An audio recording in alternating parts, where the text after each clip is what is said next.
Max, well, that is indeed what happened. That's not all that happened last time. Obviously, that's just the thing that happened in the last, like, hour or so. Was finding out that the Queen of Thorns, well, her loyalty to Umberlee is perhaps, really starting to be shaken. And that maybe it's time for a change-up on the island, although that change-up will require going against the High Priestess of Umberlee. But, I mean, hey, Akmenos, you probably don't like Umberlee that much, or the fact that, there's a curse on the island to limit the worship of other gods here, so that's probably, like, something that'd be up your alley somehow. Okay, so how do we break that curse? By just killing the Pope? You're gonna have to figure some of that out. Honestly, I would have been more into it before I started fucking around with the Church of Asmodeus. Now I'm kind of... That's another thing that happened as well.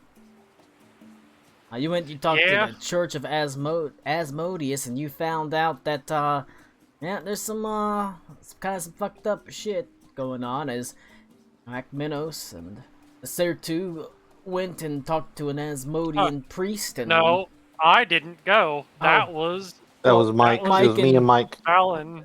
Mike and Valen and Akmenos went. They talked to a priest, and it's like, that's because I was like, I'm not showing up at the place where I might just get got alone with my wife. I went and renewed my vows, and we visited my shrine and did nice stuff. They went and talked to a man about a dog. Yeah, it's like, this turns out not so good. What's going on? And then the mushrooms eat everybody there. No, they merged. The shrine people just are mushroom. Yeah, they are one with the fungus. So there's some bad thing. There's some bad things. Would you say that they're fun guys? They are fun guys. Oh, they're okay. They can't really have that much fun. If they go too far away, they'll die. So, no. Oh, that makes sense. Don't want to stray too far from the collective. Can't have shit out here. But it turns out, Acerto's Daemoness was romantically involved with a Polyock and all that stuff, and Asmodeus had actually encouraged it to upset Dissipator's power, and after that, they were vaguely... Dissipator was upsetty spaghetti about it. Yeah, that turns out it was the case. Glengrim turns out to not be as, worthless as possible, as he did manage to help break the curse on a tracking curse on Akmenos' holy symbol. It wasn't my holy symbol. It was the things for visiting Penn. Yeah, but it was. I mean, the things for visiting Penn is a holy symbol. It's just not your good one. It just has the symbol on it, but it's not my holy symbol. You stepped on it and you broke it, and black smoke came out and stuff, and you cleansed it, but it made you feel sick because you were using your powers. That didn't feel good. Let's see, what else happened? No, then, like I said, I also don't remember what happened, so... Helped out at the bar. In place of Maul's wife, so she could go do the thing. That's true. Rick learned the recipe. You learned the recipe. We were gonna be done. You learned the recipe for turtle soup. So, that's always nice. That gives you a +1 fortitude. I think I remember the turtle soup part. Yeah, that happened at the start. Let's see.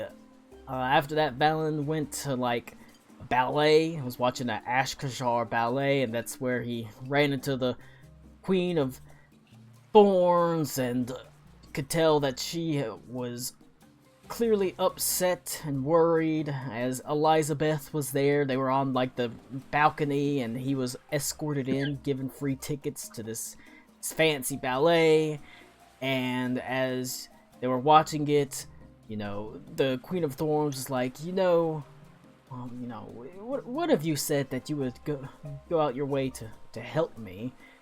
And I might need some help, and that's where... that was me. I know, yeah, you said that. Yeah, but I said I would do whatever. The ballet was going on, and she's like, oh, I just, I'm actually caring about this child, and, well, now I'm supposed to sacrifice her to ensure that the sea trials go well, and I'm just not into it, so, maybe it's because I'm getting old, but I'd like you to intervene, and you can turns out, actually pretty okay with kids. Could you please make me not have to murder a child? And since you're not from the island, you're not so tightly bound by the magics on the island. We're back, but I can still hear. There's not really that many refugees on the island as well. There's some, but there's not a ton. This is the place that took the least by far. But as an upfront payment, she did teach Valen the recipe for Gil's potions, so you can go underwater snorkeling, and a spell of his choice to be copied into his spellbook, which he is still not chosen, but he will one day. All this is happening at the same time, or abreast of, the fact that there's other various quests that are going on in the background. You still don't know who tried to kill Captain Mountebank, although you do have, a pretty good lead. Let's see. And go down your old quest list here, yeah? There's still the fact that the reef is blighted. There's a sickness spreading across it and a civil war lurking in it as the Kuatoa have schismed into two factions. One that worships a new god called the Lurker Above. Let's see. There's the fact that, there's the weapon that can help Captain Mountebank's chances in the sea trials that he knows of. That's a side quest you could go into and do. We did also get the potion recipe. Yep. To do the thing or whatever. Gil's potion. Yep. That'll let you breathe under the water, so you can do all the underwater stuff. It's not too hard to make either. But yeah, we'll say now we'll start in earnest. I'll advance the day forward one to Sunday. You are, after having your relatively calm day off, all of you having gone out and done various things, we might not remember them because we played a while ago, but it's there, right there in your hearts. You are once again at the Broken Harp, your place of residence, your base of operations on this island, and things are, largely back to normal. There is, of course, the trepidation of this upcoming possibility of starvation, as they are having to cull certain portions of the Fist population, but currently, right now, things are okay. The breakfast is a little scant, it's a little bit skimpier than usual, but that's understandable as there are, is rations going, basically people are rationing out what they've got. It's, a simple porridge, a little bit thin, but does still have some chunks of fresh fish meat in it. No doubt Rory would have ensured that it is not tainted in any way, as, he's come to trust your judgment on these matters, and he's one to actually listen to you when you actually say, like, don't eat the tumor fish. Don't eat the tumor fish. He's like, that makes... We shouldn't have to say that twice, actually. He's like, that makes a lot of sense to me, actually. It is not... What is this, Soviet Russia? Yes. I thought this was America, as he bites into the tumor fish. So you find... Dies. You're right. He gets possessed by far realm monsters that burst out of his body. So the tumor fish will actually empower him. So that's why we're telling him not to, because we work for the government. We don't want to know the truth. I mean, all I'm saying is if you eat a tumor fish and you grow an extra set of tentacles underneath your arm, it's basically an upgrade. Because you get a tentacle set and an arm set. You can hold four things at once. I can't argue with that. Although you do have to... That's perfectly sound logic. You do have to cut holes in your shirt. But, you know, that's not too hard. Just, you got an extra pair of hands and tentacles to cut them with. The morning, you know, it's bright, it's warm, it's... the end of June, so it's quite hot already on this tropical island, and you are sort of deciding what exactly you're going to do today amongst the quests that you have to choose from. All are equally valid. You can start heading up to the High Priestess and investigating. You can head to the Jericho and sort of talk to Captain Mountebank. Obviously, if you're looking to do stuff on the reef, you know, that's a place to start as well, because obviously that he's, you know, you're not officially part of his crew, but you're kind of part of his crew, so he's the ship that's at your disposal, essentially. He's really up shit creek if we are not part of his crew, basically. Yeah, his crew is not that great, although you did give him that, you know, that nice bonus of Durwood Spangles. So he got Durwood. He got a new crewman, but other than that, he does have a Wunderkind Carpenter boy, which sounds kind of gross when I say it, but yeah, so he does have some crew, but he does not have a great crew. And so you are all gathered together deciding, what do we want to do today?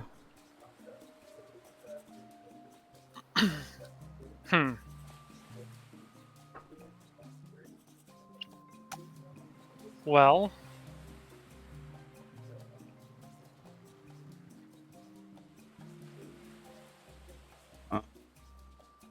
do we want to go ahead and try and deal with that lady with Mike not here? I'm assuming no?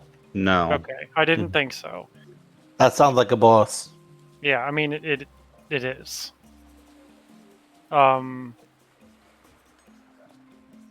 The underwater stuff also feels like an ordeal to get really caught up in without Mike here. Underwater thing we could do. Mike's the one who makes the potions so that we can go underwater.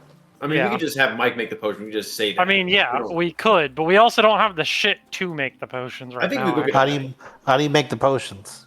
The potions are not too hard to make. I think we can technically look, right? Yeah, I think I just unlocked it for everyone to be able to see it in the crafting menu.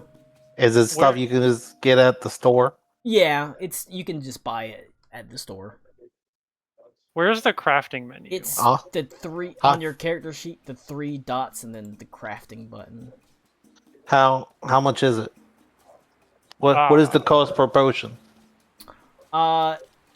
It's let's see.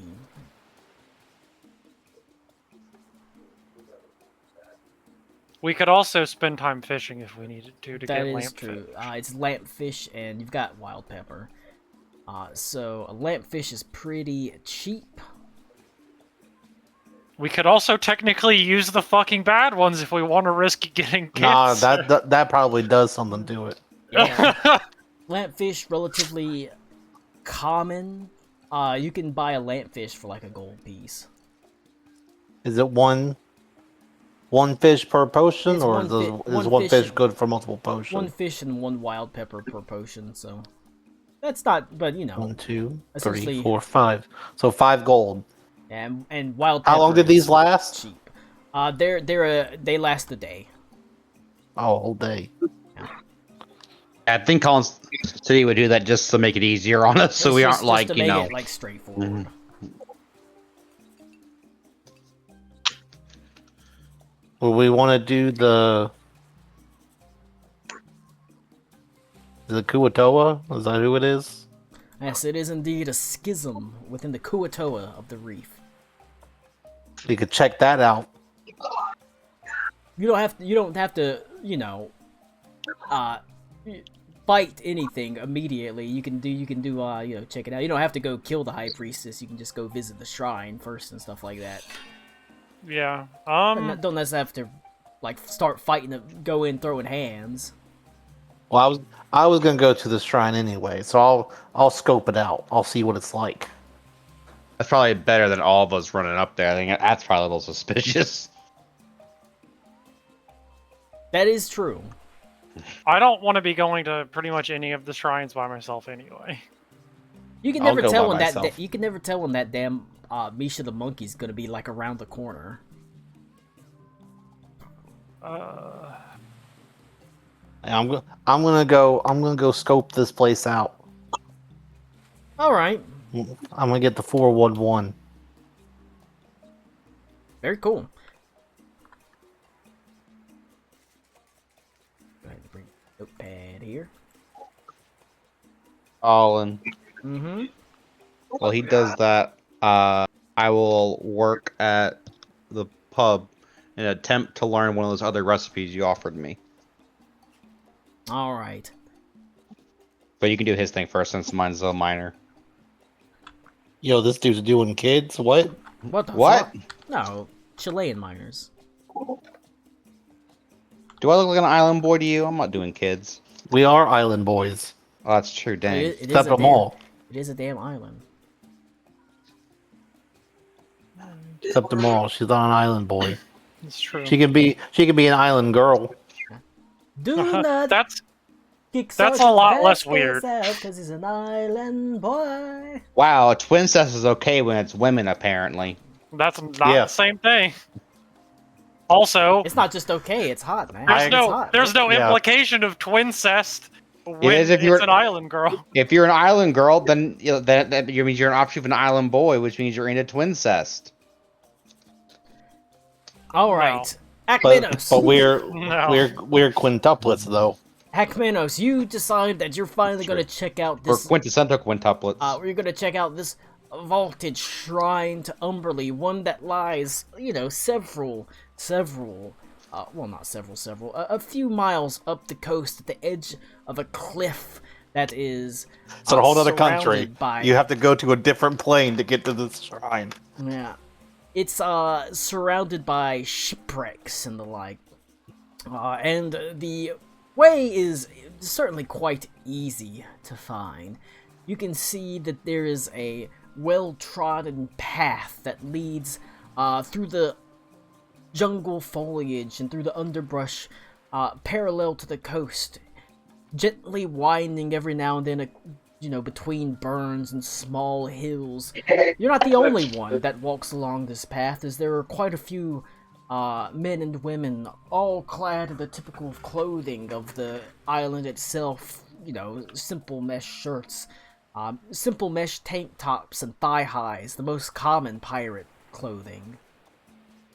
Gross. The shrine... Boy, them are some stanky feet. As you emerge...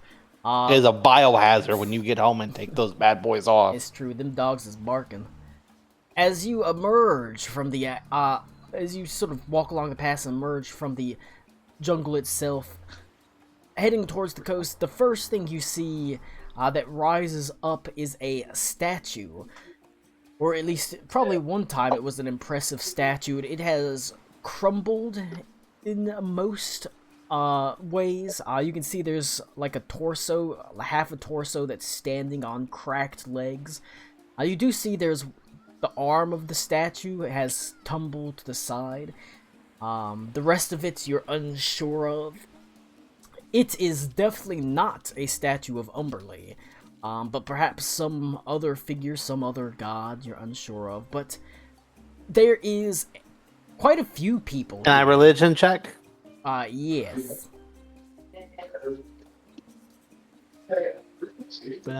A sheep. And I roll a religion check. You don't know this god. It's not one that you recognize.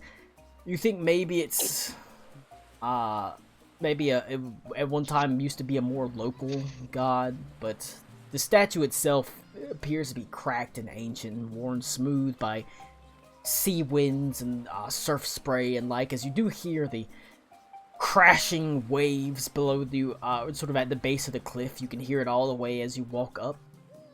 There is basically a couple of lines of people that are all stern-faced, grimly looking at the statue, and in turn, each of them goes and kneels before an elderly. Oh, I'm not in like my armor, and I don't have like any holy symbol like visibly out, or Okay. I'm looking just like a dude. There is each person in turn walks up to what appears to be an elderly woman, hunched, shrunken with age. She wears a dark navy blue robe that is lined with gold, and it has all sorts of like gold filigree symbols across it that depict basically holy symbols of Umberlee. You can almost feel the immense sort of magical presence almost from it, as immediately as you were looking at that statue, you could just kind of, there's something about her that you almost feel like you're being watched. Not by her necessarily, it's almost like there's just a pressure. It's Bleach, you've got that spiritual pressure. There's just, under pressure. There's something about her that is extremely disconcerting in a weird way. Everyone, all these people, stern-faced, they go up to her, seeking a blessing. Is it an old lady? Yes, she's like shriveled and shrunken. Very old. She's got like I said, dark, like navy blue robes, gold filigree on it. Human? And various symbols. It does look human, yes. Looks human. Looks human. Probably not, though. Each person, stoic and stern-faced, goes up to her.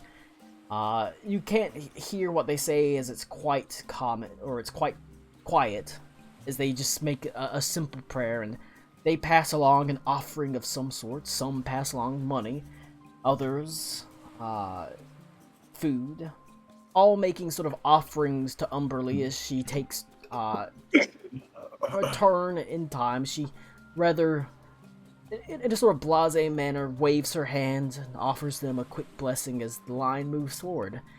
It's definitely the busiest. You're the only one? She's the only one here, too. It's definitely the busiest shrine that you've seen by a lot. As I said, it does. There's actually two lines that are all making their way up to her, and she's quickly sort of waving her hand, offering them vague blessings as they pile up the actual offerings in front of the at the base of this statue. What are you doing? Are you getting in line? Are you just staying back watching? Can I ask one of the people around if there are any other priests, or is she always the only one? He shakes his head and he sort of says, "There's been people that have offered to do the work. There's plenty of Umberlee worshippers here, but she says she's the only one worthy of that kind of responsibility." Ooh. Must be a tough job. Even if it takes a little bit longer, don't dare say anything against her. It'd be crazy. That'd be going against Umberlee's wishes. She is the one who hears her, after all. So this is outside, like the other ones. Yes. It's just not on a mountain. It's on a cliff. It's at the edge of a cliff. And this is just what you're seeing from like pretty far away, I'm not talking like miles away, but you're sort of at the edge of the tree line where the line extends all the way back to the tree line, and just sort of that's just what you're seeing from a fair distance, essentially. Yeah, I'll get in line. I wanna.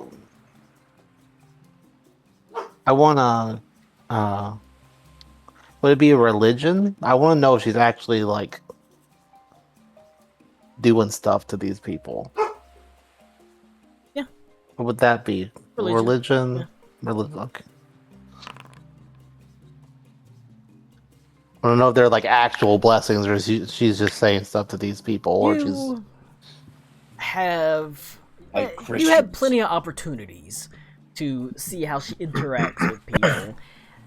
And it seems that for the most part, most of what she's doing are, making some words, but there's nothing particularly magical going on. She's accepting the donation, she's saying some, perhaps somewhat encouraging religious words, but for the most part, she's not doing any magic.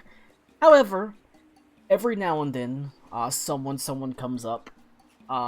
You do see, since the faint flare of divine magic, and you're in line, like I said, there's enough people going through that you can see it's maybe 10-ish% of people.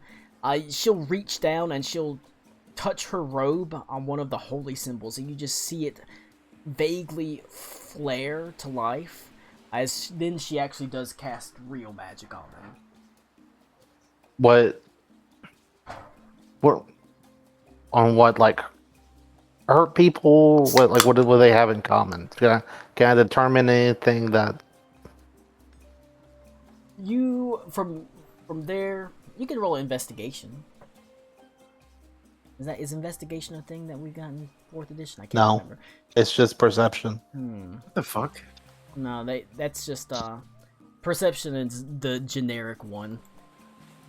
Religion wouldn't do it. Just do perception. It might have been a streetwise, but they are for various. That's a 21 for streetwise, if that makes a difference. They're from various, different people. They're various different people. They're all vaguely some form of elf, half elf, full elf. And they are all, you see, paying relatively large amounts of coins, or a relatively large offering. Like a good amount for a tithe. Yeah. They're not just handing out a couple of gold pieces. They're handing out, like, pieces of jewelry. One of them hands a very nice dagger, adds a nice dagger to the pile. How much money are they giving? Like the average person. The average person, like, is handing out like a gold piece, maybe 2. Ooh, these people are that's a lot. These people that are getting blessed are getting, like, you see one that, if it's a actual, like, there's like a masterwork dagger that she hands him. Or he hands her, and it's probably worth at least 100. Ooh. They believe it. They believe it. These pirates are loaded. I mean, they go out and they steal. So no, it's everyone else that's loaded. I guess not anymore. Those are the only ones that get that actual blessing when it's a pretty reasonable amount of money. Is it just like a generic? Or are they, like, would I be able to tell? To tell, like, if that... Like, what is the blessing for? Is it just like a generic thing? Or are they asking for a blessing for something? You're not sure. With the 17, you're unsure. Okay. You are able to... The slide slowly makes its way forward, and as you get closer to the actual, like, statue itself, you now are able to get a better look at it. It actually has, you can see it actually, like, the legs of it have ropes that have been looped around it, and they are pulled taut and extend over the actual side of the cliff. You see one person is at the edge of the cliff with one of these ropes wrapped around his neck, a look of terror on his face, obviously ready to be hanged, and yet still waiting as the High Priestess goes about her daily blessings. I asked when the guy is in line, is that common? He sort of... I'm a traveler. I'm new to the city. He nods his head grimly and says, oh yeah, usually happens at least every couple days. What did they do? Oh, they question the sea bitch's will.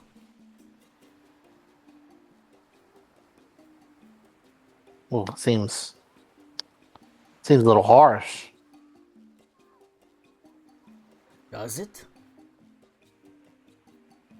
I guess that depends. You can see when you say that seems harsh, his eyes narrow a little bit. You can roll insight check.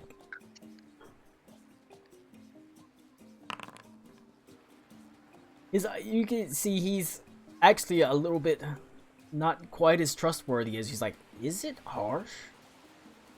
He's the one that brings prosperity to this island.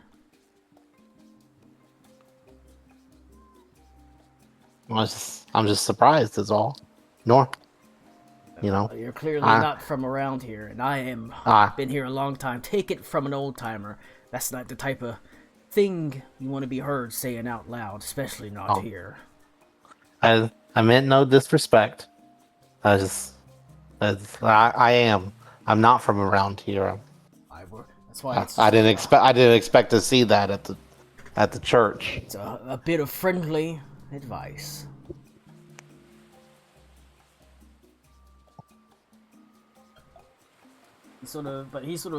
I appreciate it. Thank you.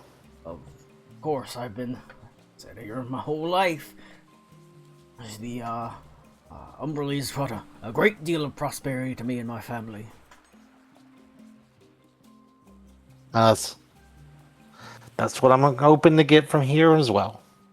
But it is still a grim sight, as you almost can't help but feel bad for this guy with the noose around his neck. Does he look like a pirate? Does he look like a townsperson? He definitely looks like a pirate. He is definitely an elf. But you can see that it's definitely a pretty grim sight, as he's basically being forced to watch as the High Priestess goes through various blessings, poised at the edge of the cliff, with the noose wrapped around his neck. Is he chained up, or is he just? He does have his hands bound together, but theoretically he could make a break for it, but he sure doesn't look like he's gonna. Does he have any distinguishing features, or do I see anything might indicate what he has ship he's from, or he roll a perception check. I perceive stuff.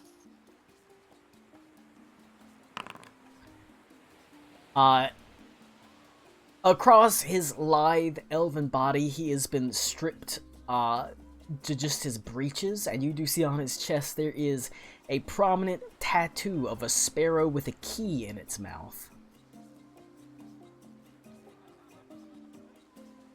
It is quite a distinctive tattoo, one that people would probably know if you asked them about it.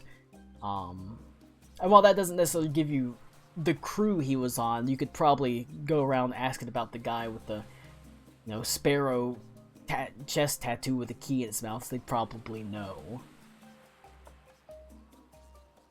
Okay. The line continues inching forward, and eventually you find yourself just one person back from these elderly high priestess with a creaking voice, as the man who sort of previously you talked to, and he like narrowed his eyes at you. Whenever you said, "Is that a bit harsh?" He is now getting his blessing as he drops down a relatively large amount of coins, an entire sagging sack that's probably filled with dozens of gold pieces that he puts down at the sort of feet of the woman, just sort of motions rather nonchalantly. Ever high spender, Relic. You'll receive your blessings today. As she reaches down and she touches her cloak, and there is a faint flare of magic. You will be fruitful.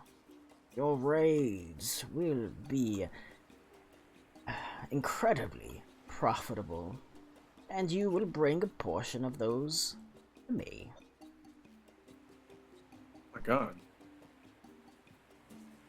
My God. What is Umberly the goddess of? She is storms, seas,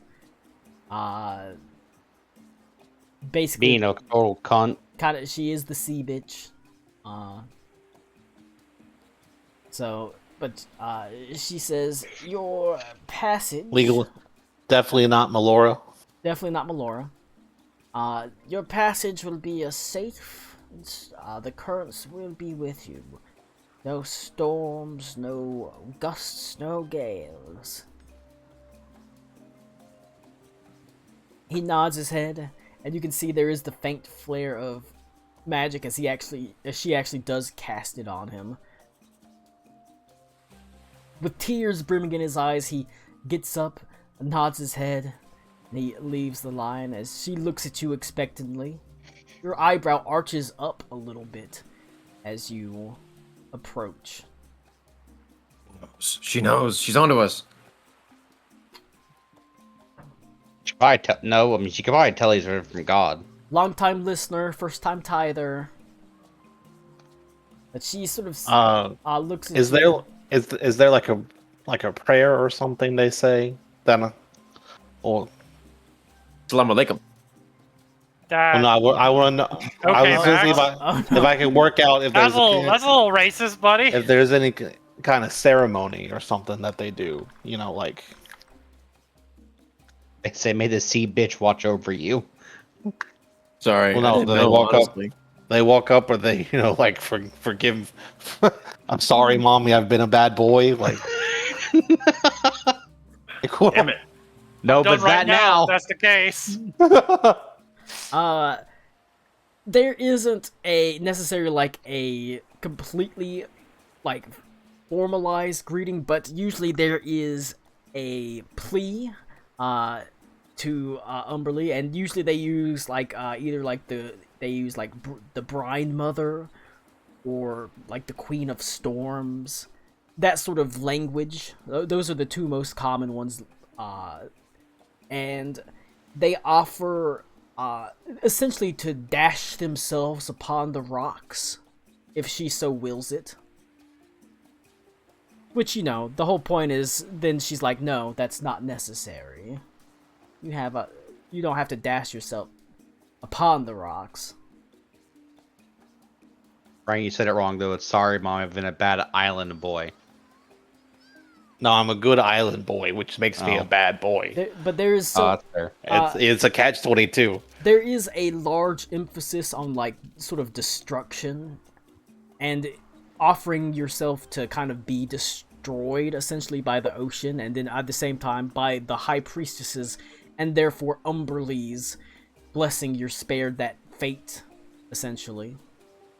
Anyway, I woke up when it's my turn. Alright.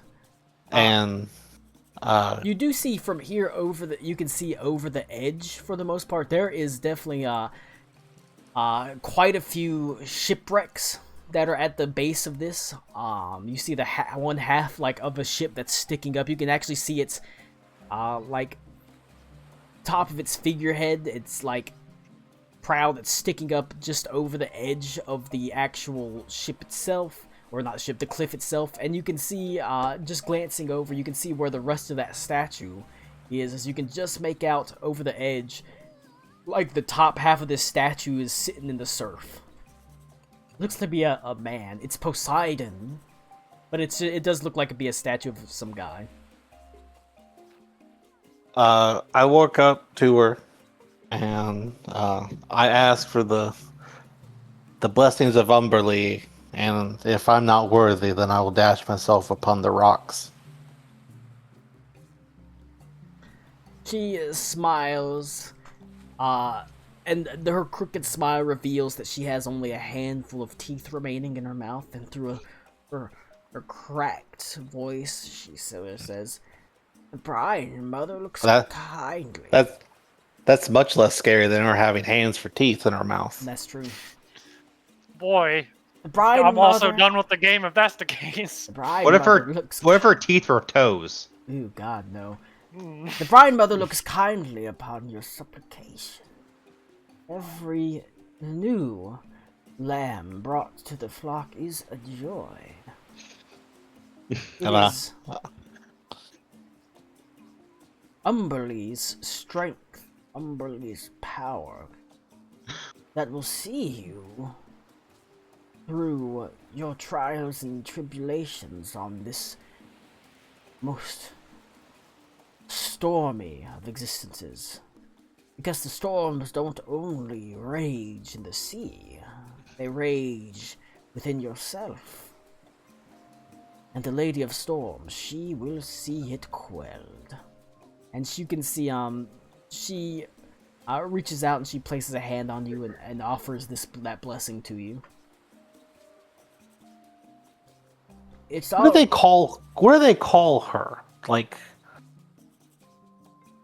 they're like, oh, like, thank you, priestess, or like, does she have a? She's just a high priestess. Okay. She smiles and she sort of says, Umberlee is always watching you. I wish that very much. I'm a traveler through these lands, and I'm seeking protection. Well, you'll find no stronger god here than Umberlee. Her protection her will here is absolute. I would hate to see you fall upon her wrong side. I'm afraid that the consequences of doing so are quite dire. Oh, I have no interest in that. Good. And I'm sure you will not do it. Does she actually give me a blessing, or? No. Like, she doesn't actually do anything? Okay. Nope. Yeah, I don't... And I will give 7 gold. A very generous donation, especially for one such as yourself. I'm not, unaware of the plight. Oh, what do you mean, you people? I'm not unaware of the plight of the refugees in this city. I know that you're doing all that you can. Thank you, priestess. Yes. Next, please. As the next person shuffles up. You see, as you're walking by, there's not a lot of joy in these faces. It's more like a duty that they're here than necessarily a zeal, as you've seen in many churches. These dudes are waking up. It's for midnight mass. It's Christmas. Yeah. Going to church at midnight. Thanks, Mike Flanagan. But you head away. Is there anything else that you do? No, I'm not doing shit here. I already don't like this place. It's sort of an uncomfortable place. It's a grim place. Place that sort of exemplifies the very things that Umberlee kind of stands for, with the crashing waves below and the broken ships and the destroyed statue and the doubters, the heretics hanging from the cliffs. It's like I said, it's kind of grim. Kind of grim.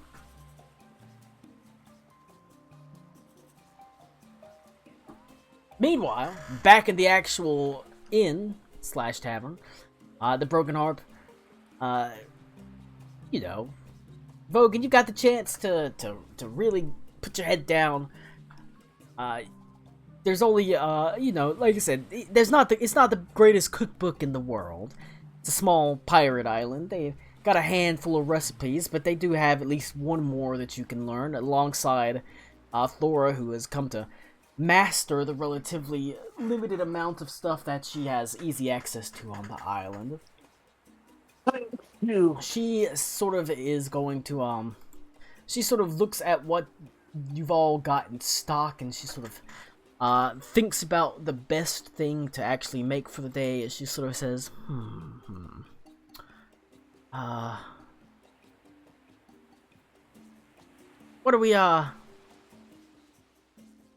what do you think they'd like to eat today? I mean, probably something not turtle soup. Well, we were running a little bit low on turtle anyways. Not a lot of steelback turtles been brought up lately, so we will go with I will roll randomly. I don't have that many cooking recipes pre-made, so Fuck, Colin, you can't come with one on the spot. What a fucking shit GM you are. Alright. You get Island Boy Soup. See, I nagged him into making something. It gives you plus 10 armor class, but you want to kiss your brother. I don't have a brother, so that works out. Well, no, Rick, no, you have to go kiss Max. Oh, no, You get plus 1 AC for every smooch. Just up the road, buddy. You get plus 1 AC for every smooch. That's a lot of AC, Rick. Is that permanent? Yeah, it's up to you how far you want to go. Yeah. Wait, do I have to get... Is it like, do I have to kiss on the lips, or can I just give him like a peck on the cheek? So no, you have to kiss him on the lips. No, you get mind. plus 1 armor class for every kiss, but every kiss has to be successively lower on the body. So no, no, that's disgusting. You... Not because of Max, but because he's my sibling. We'll do some. She's gonna make calamari bites. Okay. That's kind of like. This is what, guys, we're on our adventuring trail today. I'm making calamari bites. Hell yeah. Good thing I packed this squid. Well, it doesn't use squid, it uses septopus, so. Alright. Good thing I packed a septopus. She's gonna. Today, guys, I made calamari bites with septopus jerky. Hell yeah. Septopus, it gives you a bonus to, attempts to, like, grab people. And so you, it's a relatively simple thing, a little bit of, septopus, some, pepper and some wild flour. Well, some wild pepper and some flour. Fried up, nice and crispy. Cool.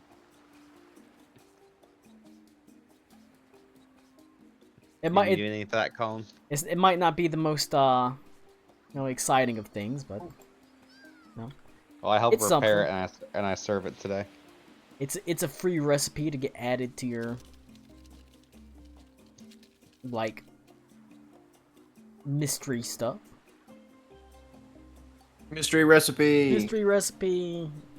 I don't have that many recipes made. I don't want to give you just another one of. You get plus 1. Will of a thing. Or fortitude. Or I already gave you one of those for free. Alright. We'll go to... I did not mean to duplicate that. I meant to edit it. Permissions. Everybody. The septipus, or calamari bites, made with septipus, wild pepper, and flour. So if ever anybody wants to go into grabbing and grappling, that's like the basis for it. Hell yeah. And hugging. And a hugging. I think Ryan should go into grappling. I heard he's real good at it, actually. I've heard Akmenos is the best grappler. It's true. I've seen him give the best hugs. I've heard his athletics beyond comprehension. All right, but Akmenos, as you It's are hard holding my sword and my shield. As you are, if I dropped one of them, it'd be much easier. Walking away from the actual shrine itself, you step towards the jungle. Give me another perception check. Ooh, I perceive. I've been known to perceive. Heard that. As you are... See? It's the thing I'm known for. As you sort of are walking down back to the trees, you can hear just the faintest... Hey!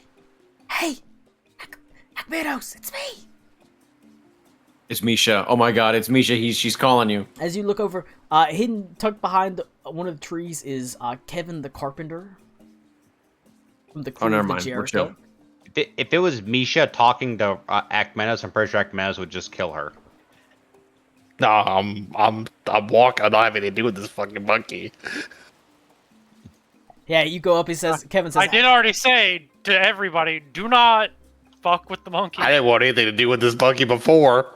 You walk up to Kevin and say, have you met my friend Misha, the monkey? Nope. And She introduced me to this sick ass religion.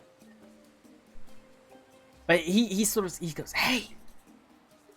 I look around. Is there anyone around?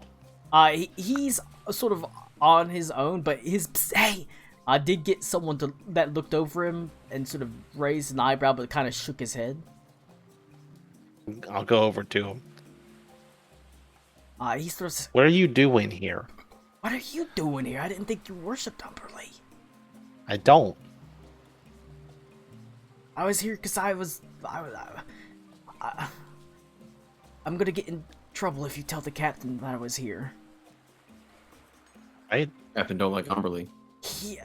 If he's gonna get in trouble if he tells on him, why did he call out to him to get his attention? But I need help. Okay. I was able to. So you know how we talked about how like we kind of discovered a camp up the sort of coast.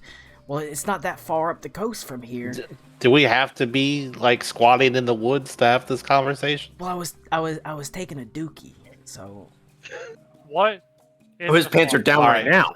I'm out. His pants are down right now. But he says Goodbye. He says no. Of course not. I was here keeping an eye on things because I tracked a set of bullywug footprints up the coast to here. They walked like. This is just a cliffside, right? Yeah, I mean it's a cliffside, but it's part of the island, so it runs along the coast essentially. What are they doing on top of a cliff?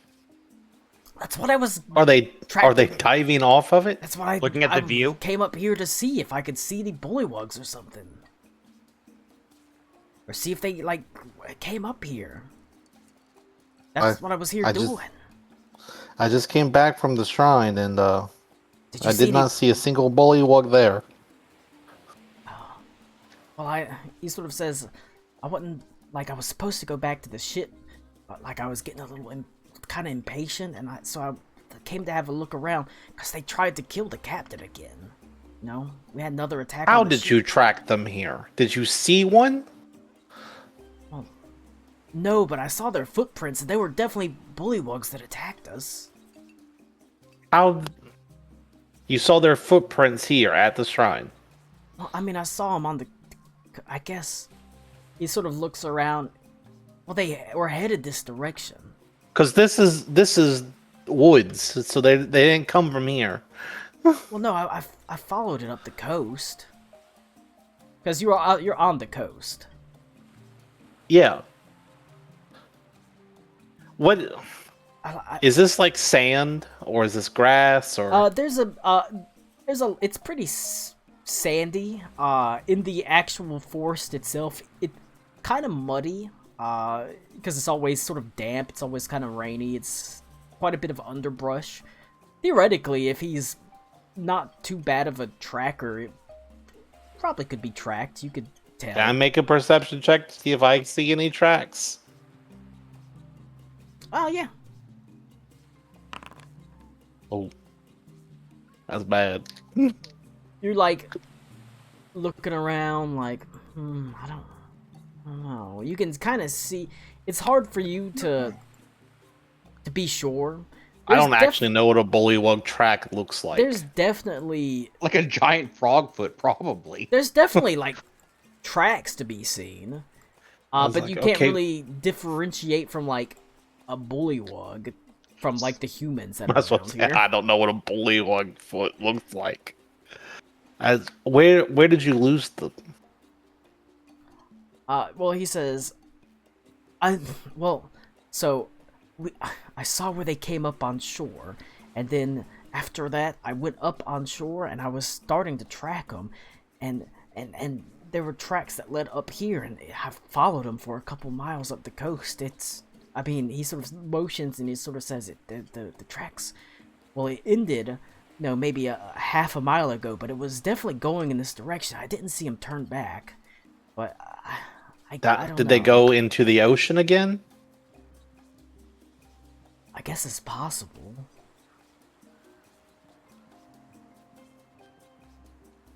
Can you show me where the tracks stop? Yes, I definitely can. And he sort of says, he sort of stands up, and he turns away, and he can see he's trying to move stealthy, but he trips over a root briefly.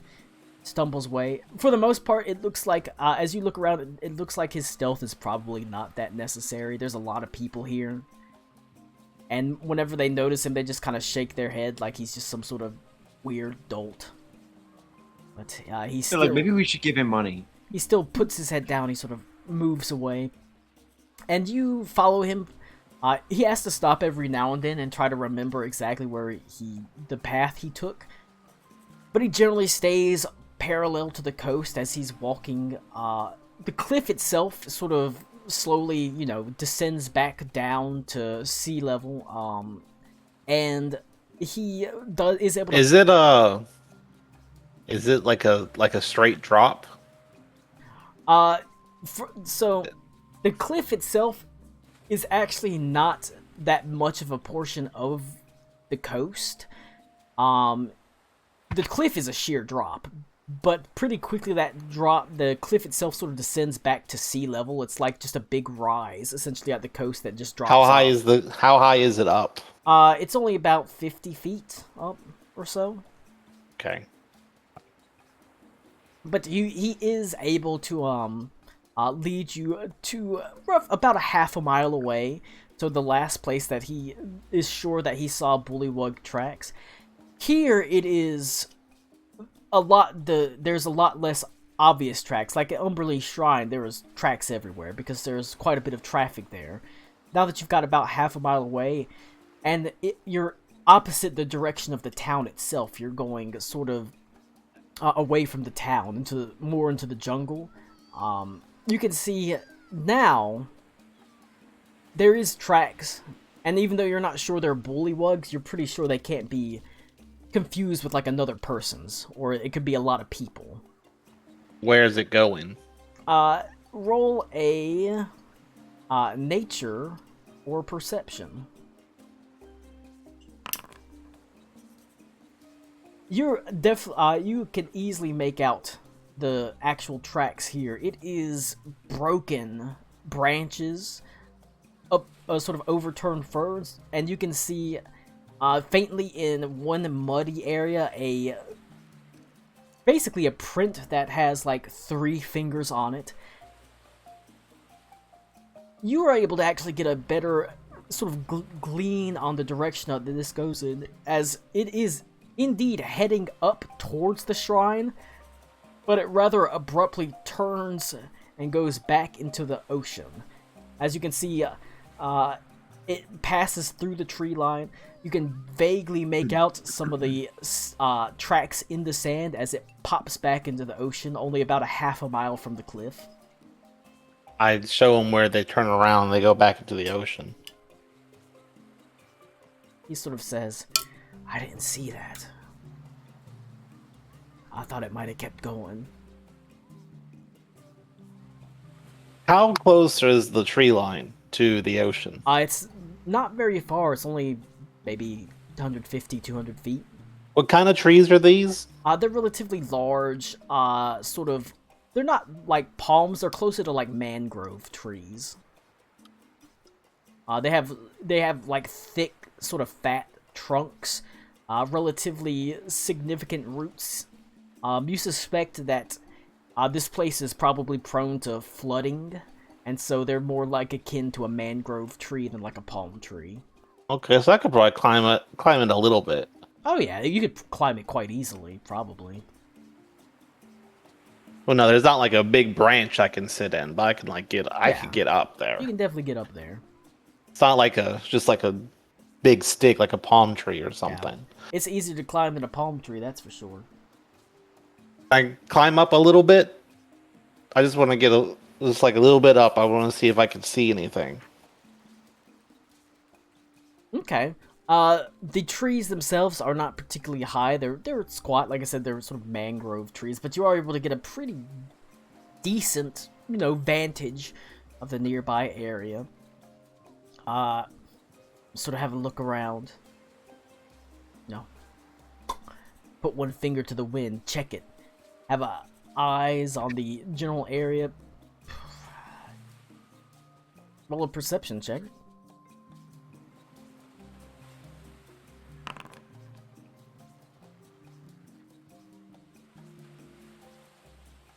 You don't see anything except the tracks that lead in to the ocean. They look like they're I don't see anything in the water or. You do not see anything in the water. They look like they're probably the tracks themselves are maybe a day or so old. Probably less than a day, but definitely more than 12 hours old. You don't see any return tracks, so whatever went into the ocean did not come back out, at least not here. I look at the cliff. Do I see anything that could be like a grotto or something that maybe they could access from the water? Turning your eyes to the cliff, you sort of look and you see there is... Oh, let's see. That was a good perception check. You can see there is a small, darkened area below. It's like below the sea line at the cliff, but you can tell there's probably some sort of indentation, like maybe a cave or some sort of underwater area that it's indented in the cliff, like an alcove. And you're seeing that up above it, maybe 20 feet. You do see a couple of people hanging from ropes. I asked Kevin if he knows anything about caves on the cliffside. I know there's caves, like a lot of the sort of rockier cliffs, that they'll get caves underneath them, but Captain says that's the best way to end up dying, is going into one of those. Well, that's true. I point with my hands how they went back into the water, how they came down the coast and then went into the water here, and then I point at the dark spot. That could be some kind of underwater cave by the cliffside. There might be something in there. They might be traveling to there. Yeah, that's possible. Where did you see them come up from? He points up the coast. opposite the direction of the shrine. He says, well, the Jericho's anchored in that direction, and they tried to attack the captain on the boat. When did this happen? It happened... Is he talking about the same one that we fought? No. Different one. This is a different one? Happened again. But he says we sort of ran him off, and it was, I guess, maybe a day and a half, 2 days ago at this point. Well, these tracks are at most a day. So they weren't running from that. This is something separate. Are you sure these are the same bullywugs that attacked you? Aren't there multiple tribes of bullywugs? Yeah, I guess, but they all kind of, I mean, they're all bullywugs to us, so I don't... You need to check your privilege there, buddy. We just know we got attacked by bullywugs, and... How would you like if I said all humans are the same to me? That's when we did some investigations and the like, and that's when we, like I said, the captain sent me to tell you about the bullywugs, and we found a little camp up the coast in that direction, and so we kind of waited. Where is the camp? Is it on this island or is it on a different island? No, it's on this island. And it was weird. It was weird because, well, you know, the bullywugs, they usually live in pretty big families, but this is just a little camp. Can you show it to me? He sort of nods his head. He says, but it's no, not. It's kind of a little bit of a ways from here. Oh, do you have somewhere to be? No, but I don't want to pull you away if you've got something else to do. It'll probably take the whole day. Well, I would like to take a look at it. Is it an abandoned camp? Well, no.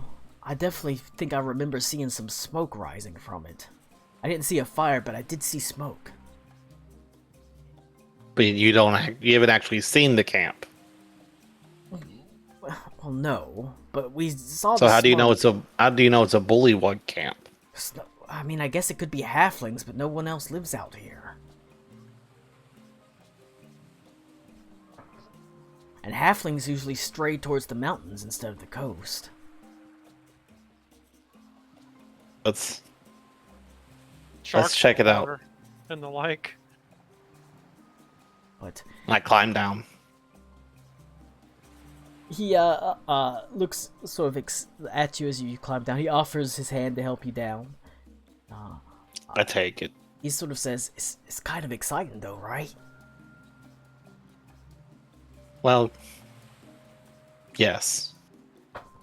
Do you do a lot of hunting, Kevin? Well, I did when I was younger, but not since I was on the Jericho. I was supposed to just be the carpenter. Well, it's good. You can keep those instincts sharp.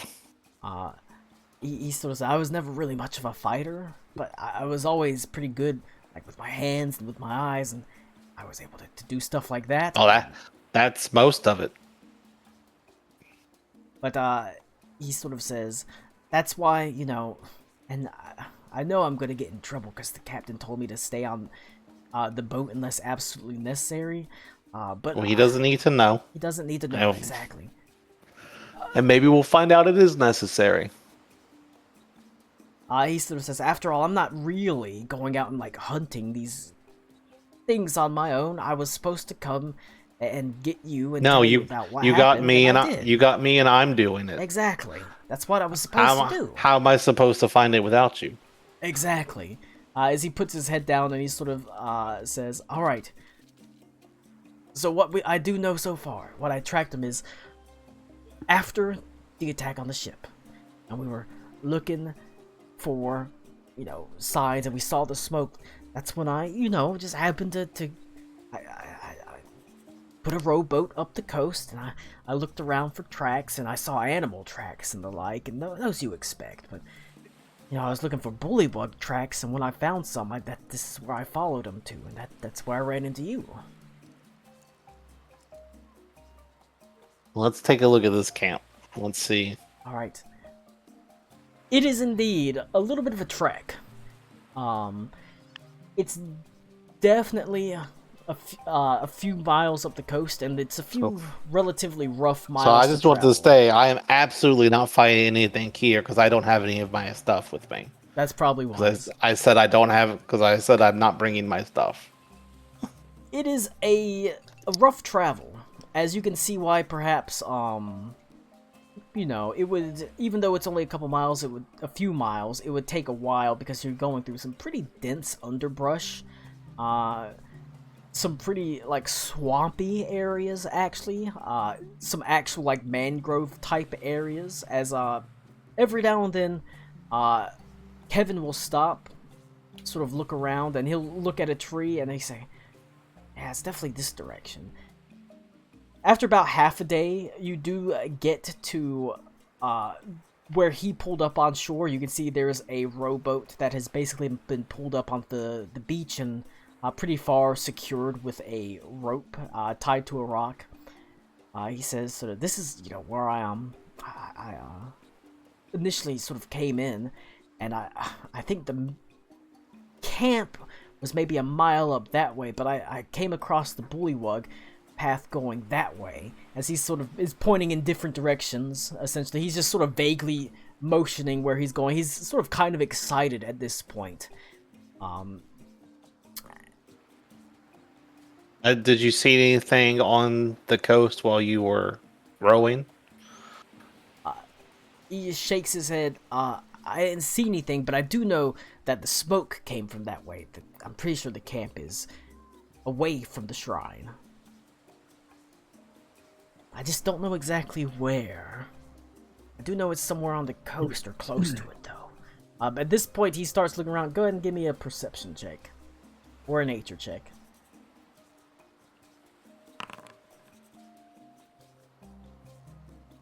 As he's sort of looking around, you can see for one moment he gets excited, but you pretty quickly realize he actually just picked up on the actual same track that he was tracking before that leads to the Shrine of Umberlee.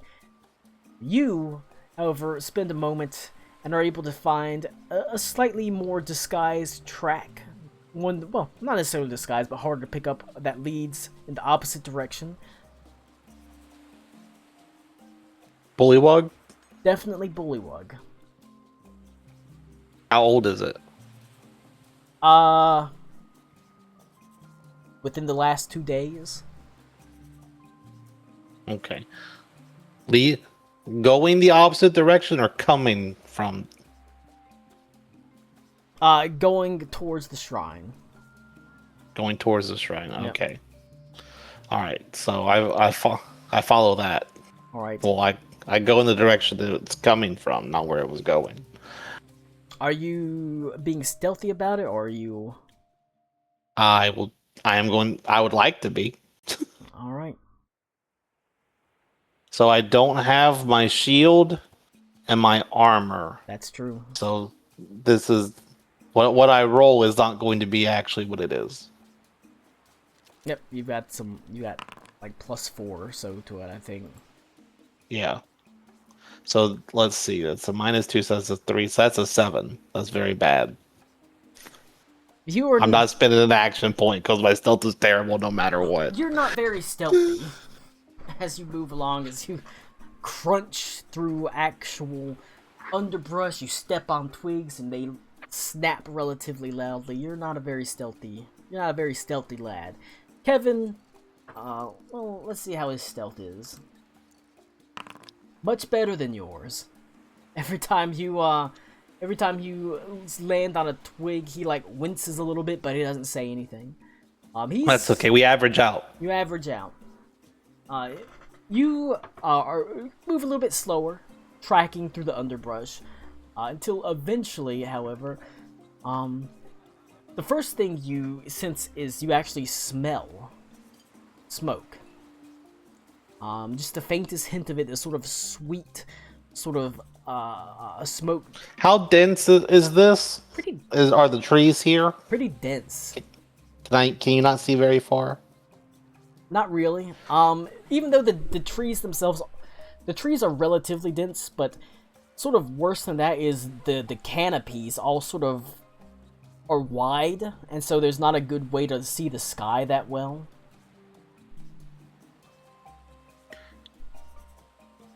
Could I see better climbing up if I climbed up the tree, yep. Is it not dense enough that would? Is it so dense it's not going to make that much of a difference? Probably see better if you climb up the tree. Okay, I'm gonna climb up a tree. All right. You heft yourself up the tree, sticking your head up the top. Like I said, these trees are quite squat, but they have really wide canopies, like with the really thin branches that are heavily that have a bunch of leaves across them. And you're able to sort of poke your head up through some of them, and you can just make out what appears to be like a single small rivulet of smoke that is curling into the sky. It is kind of to the north along the coast. How far away is it? Oh god, it's only got to be a mile or so. Close. Alright. I'm gonna get back down and I tell him I see smoke about a mile out. Right. We better be, I guess we better be sneaky then. Yeah, let's move in a little bit closer. Let's see if we can't see anything. Alright. How far away from the coast is it? It looks like it's actually pretty close to the coast. As you sort of travel onwards, it looks like there's a small, I guess you'd call it sort of like a floodplain, like a small thin like mangrove area where the water actually comes up, but it's only a couple feet, maybe a foot to 2 feet deep. That sort of runs up on like land. A marsh. It's literally a mangrove. It's like a marsh, basically. Yeah. Go ahead and give me another stealth check.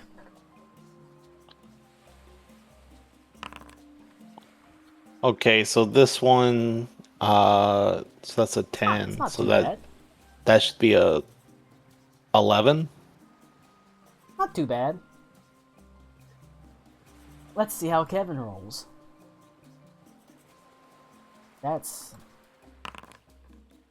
He doesn't do much better than you. Kevin's sort of getting a little bit excited as he makes his way forward. But you're not unstealthy as you make your way up the coast. Like I said, you do see there is like an area of the coast that is, like I said, like a marsh or a mangrove where the water rises up and it's only maybe a foot deep, 6 inches deep, maybe a foot and a half deep or so in various places. Large sort of squat trees that have roots that extend a long ways. Little islands dot the area. You smell the smoke get stronger, and you can actually hear faint croaking noises. You almost trip as your foot catches the edge of a walkway made of wooden planks. Slightly overgrown, but it does run along the coast through the forest. And it sort of heads in that direction. Obviously, deliberately made. Those don't pop out of nowhere in the jungle.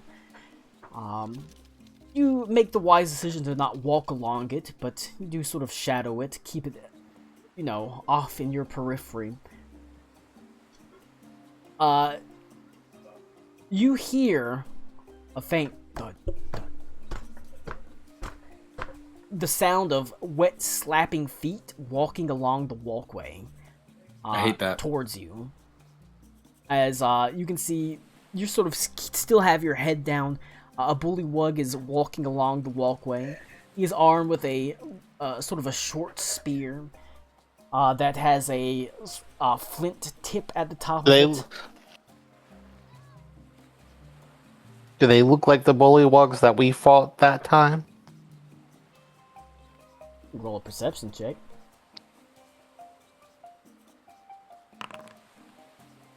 They do look like the bullywugs you fought previously.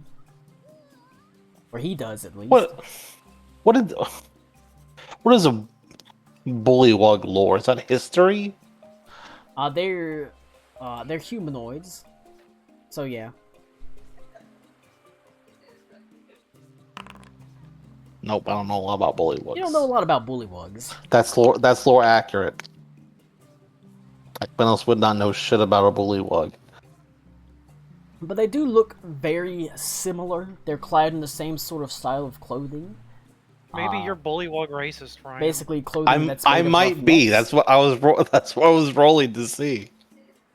I'm gonna give this bullywug a perception check to see if he just happens to notice you against your roll. Let's see, you got, what was it, a 12? Yeah. Okay.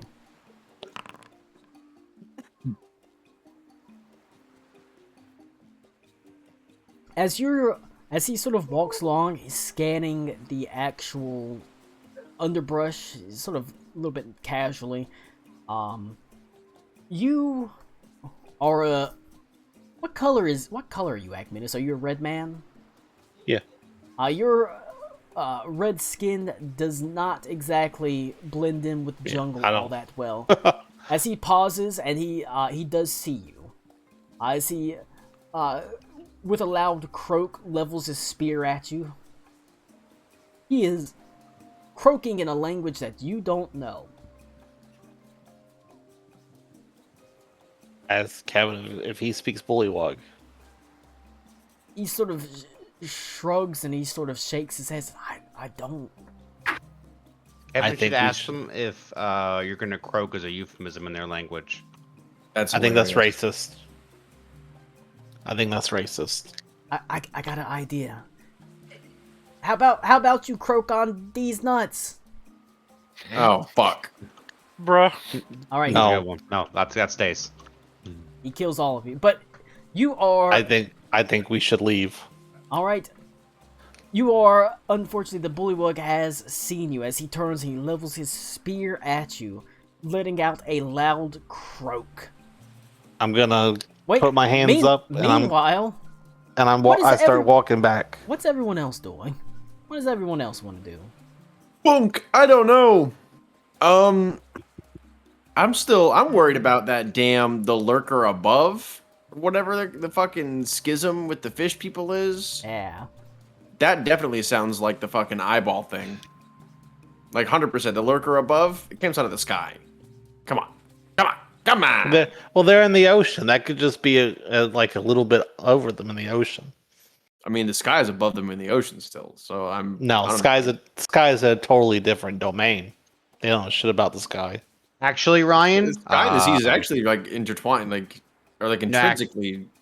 We're actually flat earthers here. There are oceans above the world too.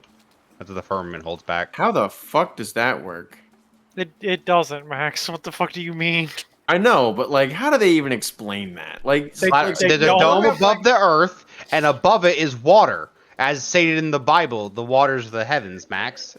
So there's an ocean above us that it's being held back. That's why the sky is blue. The astral sea. Duh. All right, you fucking retard. Hey, Colin, you gotta edit that one out. No, hey, you don't have to. I watched Love on the Spectrum. And when there's love on the spectrum, there's tards in the cards. So that's oh my god. Is that the tagline? That's the theme song. Please God, I hope not. That's the theme song for Love on the Spectrum. I'm going home. Who wrote that? Kenny I'm Chesney. googling Love on the Spectrum right now. I'm gonna see if that's true. What the fuck? He needed work. Who needed work? Kenny Chesney. He wrote the theme song for Love on the Spectrum. It's called Cards in the Cards.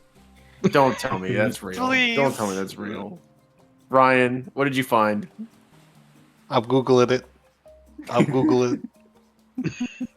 Colin's going to jail. Yeah. Either that or he's right. All right, but He's What? right, Kenny Chesney's going to jail. Kenny Chesney should go to jail. yeah, he kind of sucks now. What's everybody else? Who wants to do other stuff? I have to go into the ocean to I told you what I did. They could do figure out something. Yeah, that- you got to a figure new out recipe. what I want to do. I'm glad you're involving yourself with the cooking thing, so I will make more recipes. All right. I'm looking through a list of songs on this show, and I don't see one named Cards on the Cards. That's because they released like a CD. It's on the hidden soundtrack. Yeah, it's the like at hidden, McDonald's. it's the Yeah, hidden yeah. track. It's the hidden track. It's like after the last Yeah. track. If you keep gotta it get the running. special edition. Yeah, if you keep it Right, running. you gotta play all the songs backwards and it plays it. Yeah. It has a God Rest You Merry Gentlemen. Yeah. Why? That's on there? That's what this YouTube playlist of the soundtrack of On the Spectrum has. Yeah. You combine the thing is you combine the soundtracks. There's a song called Halloween Reclaim, and I thought that said Halloween Racism. Well, you know. The best kind of racism. The thing is, you have to put the soundtrack Festive for racism. Love on the Spectrum and Down for Love, which is the show where Downs people look for love. So I hope it's on an actual the one show. where that is an actual show. That feels First off, the first one felt exploited. That one feels extra It's exploited. super exploitative. It's like down to love or Down for Love. Colin, did they get disturbed to rewrite down the sickness for the theme song too?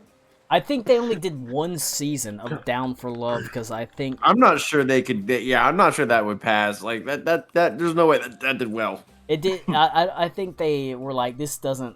Oh my god. Down for Love has a 7.9 on IMDb. Well, love knows no chromosome count. That's like average. All right, You think it's better or worse for them to have Max, what are you doing? What's up? I wanted to find out about the lurker above. That's what I want to find out. All right, you I realistically, don't know who to talk to other than the Croatoa. yeah, that's probably the person that would Which know. I gotta go into the water for. You do have to go into the water. Also, you don't speak Kuoto. Yeah. I can see how that might be a problem. And we only barely got through with comprehended languages. Yeah, there is, but however, there is no doubt people that can speak Kuatoa here. They live on the reef. There's bound to be you at the. I talked to my very fisher least- guy. I talked to the fisherman guy. He's got to know somebody. He's been around.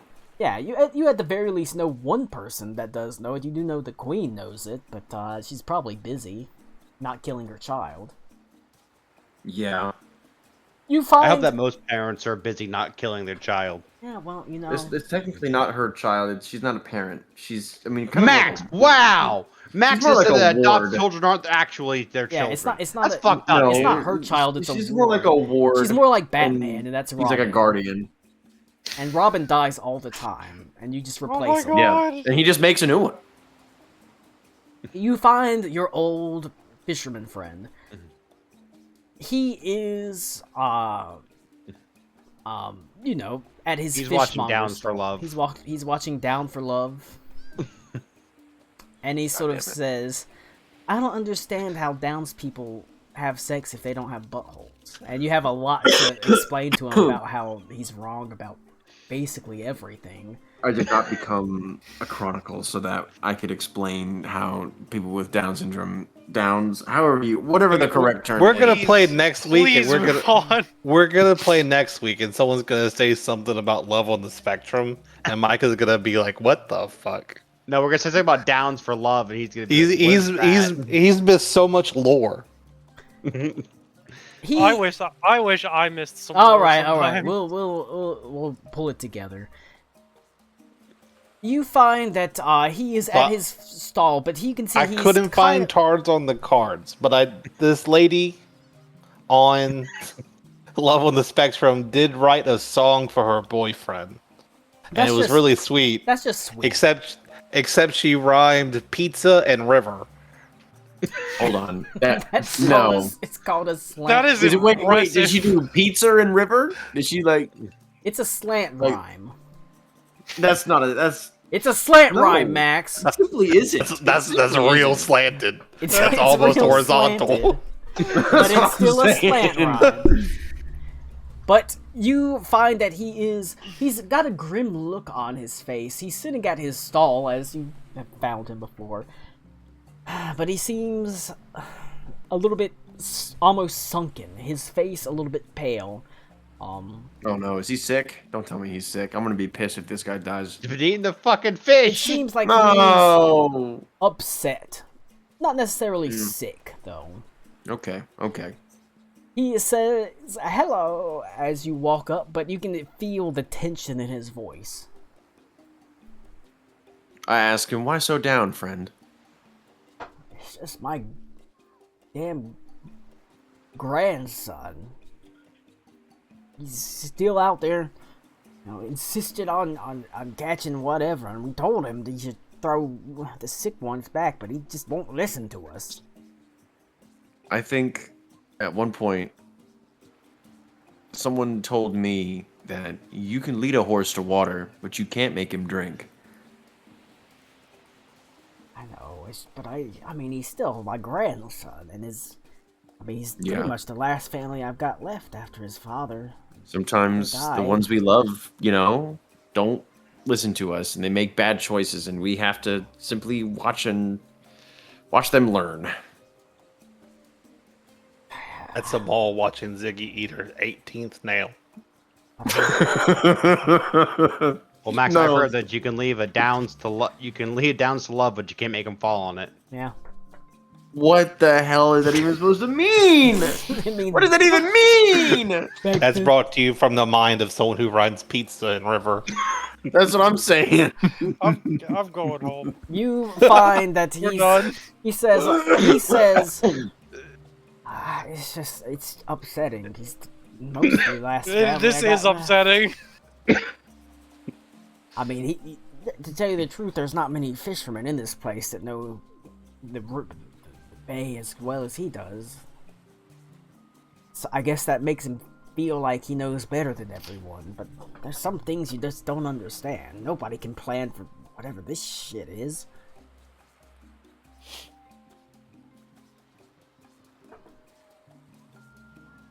I'm sorry, Colin, can you give me that line one more time? He says, he knows, he's like, there's not many people that know the bay as well as he does, but, I guess that makes him feel like he knows better than everyone, but there's some things you just don't know. Like, you can't plan this weird sickness stuff, these tumors. Yeah. That's not something you could just know. That's something that comes with age and experience, He's You Young with and age, bright-eyed. exactly. With age, you know that there's some things you just don't know. I think what makes a man truly smart is exactly that, knowing that he knows nothing. That's wisdom, all right. Well, that's not a lot I can do. I've told him. Hopefully he'll figure it out. What? Hopefully. Did you come here to fish today, or? I came here because I need to speak with the Croatoa, but I do not speak Croatoa. And I know that you live on the reef, near the reef, and you might know someone who does. Oh, Kurotoa, This is a little bit complicated. Sometimes the sounds, the gargling sounds, are a little bit difficult to make, but you know, it's not too bad. I can kind of pick out a couple of words, speak it okay. If I could, Of course, perhaps. he does stroke his beard. Of course, I don't speak it as well as my grandson does. Maybe if we bring your grandson to the Kotoa, he might understand more about this problem that we're having with the fish. Maybe. Max, We why could do you cut- keep saying Croatoa? Koatoa? Is there no R in there? It's Kua. I mean, I think It's technically it's Kuatoa. Kuatoa. It's K Oh, apostrophe UA.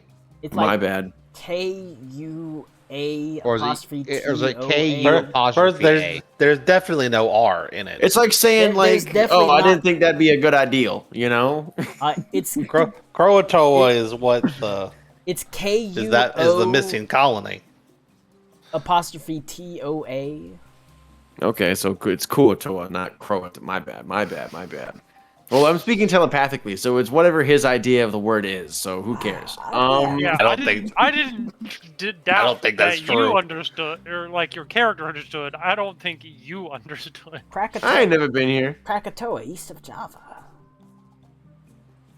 Yeah. I'm pretty sure Krakatoa Yeah, if you're- was Squidzer's name. That's SpongeBob. They were superheroes. All right. Do you think your grandson would be willing to help Well, we could ask speak him. with the Kuatoa so that we might? Actually, This is my point towards solving this issue. that might be a good idea. If he can hear it from the Kuatoa just how bad it is, maybe it'll get it through his skull. Maybe might kill two birds at one stone. Yeah. And he does, you know, despite everything, he does still listen to his old grandpa every now and then. I imagine between the two of us we can convince him. He hasn't set out for the day. Help an old Are we man. Help me fighting- up. The I'll help him Kuatoa or the Bullywugs or both? Yes. Who are we Or fighting? neither. There I mean, You there's currently a have- schism with the Kuatoa, so have- we might. there's currently you're not fighting the Kuatoa are fighting themselves, which may involve, if you go out there to try to stop that may involve you fighting them. Separately, you're fighting the Bullywugs because they have tried Someone keeps hiring him to kill this fucking guy. they were hired out to try to assassinate the captain of the Jericho, your ally, Captain Montebank.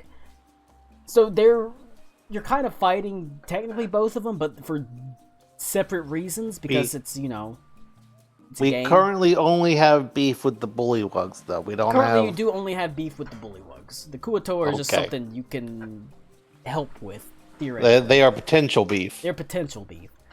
Yeah, And then I guess you also have kind of beef with the High Priestess. I mean, we have Ryan, beef there by right proxy now. with You the can High start Priest. beef with Ryan, the Ryan with and the I Bullywugs. have I definitely got beef with her. yeah. I got beef. I don't like getting headaches and nightmare visions. I guess whenever technically you pray. also have beef with Misha the monkey.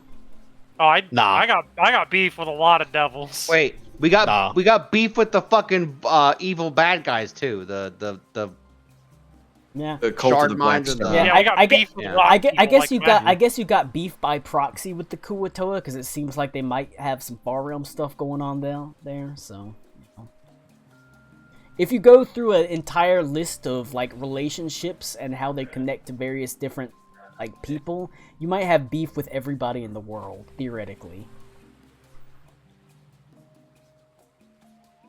Max, Degrees of beef separation. Yeah. Max, you helped the old man up.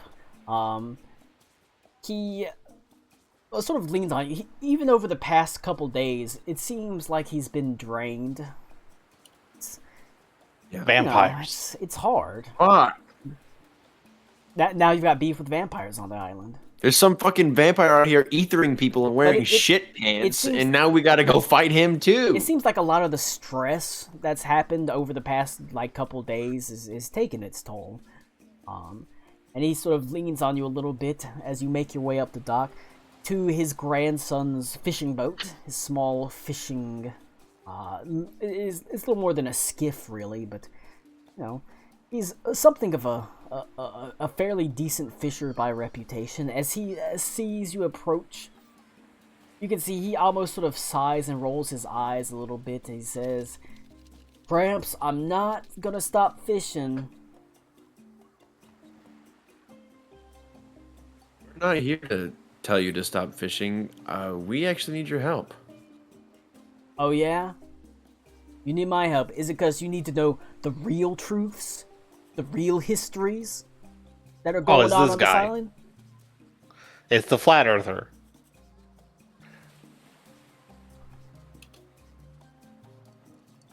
I know the history you can't read in books. Except he's right, because in D&D, planes are in spheres and they float in the actual sea. So it isn't a ball that holds on the firmament. That's true. It's true. I'm just here. We think you might be able to help get down to the bottom of this. That's right. This young man here has been a good friend to me over these past couple days. You know, he's checked up on me. He's made sure that I'm doing okay, and he would appreciate, and I would appreciate if you maybe. There's not many people that speak the language of the Kuo-toa quite like you do. I mean, you spend a lot of time out on the reef, and that's one of the ways you got so good at fishing is you talked with everyone, so I thought maybe you could help him. I won't ask you, or I'm not going to lecture you about the fish or anything. We're just here asking for a little bit of help. And you know that there's not a lot of point going out on the boat when most of your catch is going to get thrown back. Even if you don't believe it, even if you know the dark secrets and the real secret histories, the Queen's not going to let that stuff fly. And you're lucky the High Priest of Umberley isn't here you say that stuff, because she'd get pissed. She hangs people for worse. She hangs people for less. That's terrifying. Roll. No wonder we got hired to run the fade on this bitch. Go ahead, Max, roll a diplomacy. With +2. Diplomacy check. Diplomacy check coming up. You get a +2 bonus. Ba ba ba ba. Ba ba ba ba. There we go. Diplomacy. Oh no, let's keep highest. What am I doing? Situational bonus. +2. Is this public or blind? It can be public. Okay.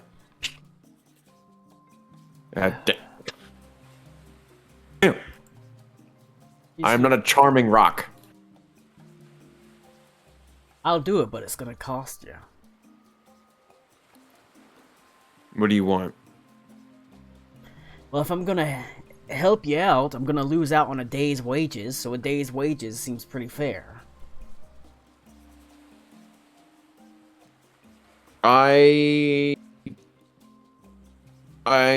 Just ask how me what much a fucking day's wages is, you dummy. How much is a day's wages? He sort of says, I'll take, well, a good day, I'll take 5 gold pieces. Okay. When we're done. He sort of eyes you, but he sort of says, alright, but you better not back out on your word, because if you do back out, me and my crew are gonna show up wherever you are. We're gonna take it out of you. Sure. Oh, you Max can is have about to all get 5 mugged gold. for 5 fucking gold pieces. That's what I'm saying. They're donating more to the fucking shrine up the way, but he and his this boys guy's show up making with 5 a day. Fuck. they show up with pickaxes and That's what yeah. and gemstone polishers. Yeah, see how much those are worth. But you know, a day's wage is 5 gold pieces. That's a solid day's wage, really. Yeah, that's fine. But he As long nods as you- his head and he sort of says, "All right, all right, we'll go. I'll go translate for you." As best as I can. I'm not a perfect speaker, but I know it pretty well. All right. Do you know if there's a way to like call them up to talk with them? Well, from I can ask around. I'm pretty sure he's just living off the coast here. That was sort of the deal. Okay. All right. You walk around for a little while. You ask a couple of people, but for the most part, like I said, the Kuatoa is living right up against the coast. He's like living in the shallows off the coast instead of having returned to the reef. And so it doesn't take too long to find him. You have to go. You're not outside the city, but you're kind of at the edge of it. You're at the edge of the docks where it's a little bit fresher, the water is a little bit cleaner. There is a current that mostly takes anything that sort of drops or trash that takes it away. It's sort of living up current. And you can see as you approach, he's actually in the water. You can see he leaps. He has a trident in his hand, and he has several fish that have been speared by it. They're wiggling around on it. You sort of splash the water, and that does manage to get his attention as he comes up on land. He sees you, nods his head, and he sort of says,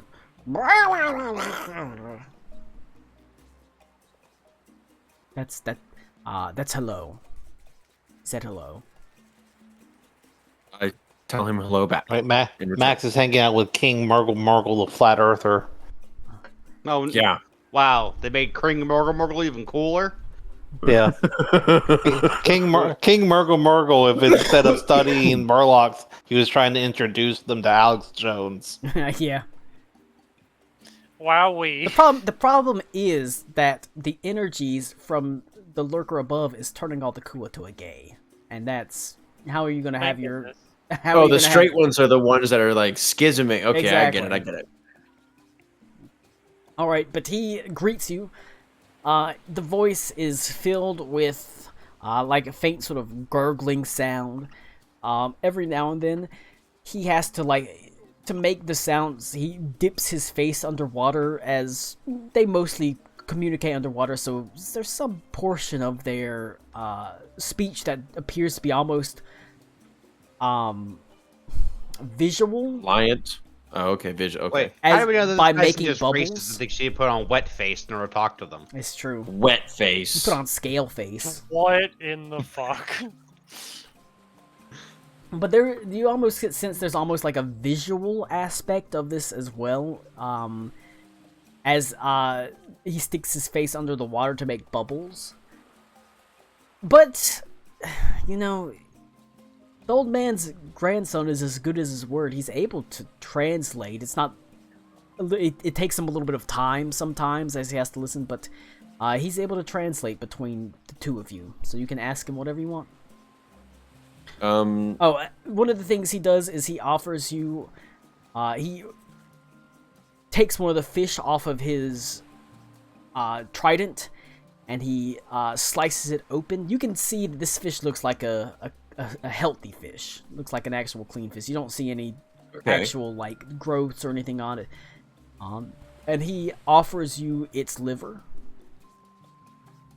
I'll take its liver. I will not disrespect his offering. You kind of have to smear it on your face, but you know, he gets the idea. It's like an offering, a greeting, a courtesy. Yeah, that's enough.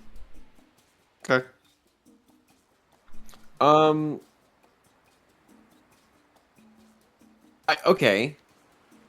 I ask him, do you follow the lurker above? He recoils almost at the question. Never. I would never.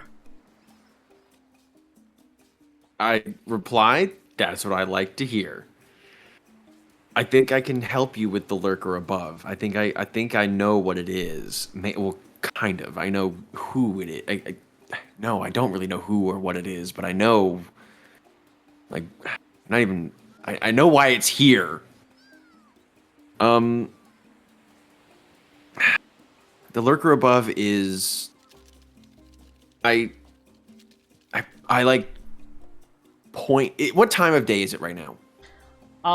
This would have been so. This has probably been in the mid morning because Okay, so this what I was gonna do wouldn't work then.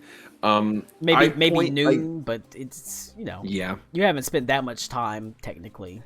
You just I point like up to the sky and I say the lurker above is from beyond the stars. That is the most concise way I can explain it to this dude. And it has come to devour this world, from what I can understand. And it brings with it madness and danger. Like Max is gonna feel real fucking stupid when it turns out this is just like a big fish or something. It's not a big fish.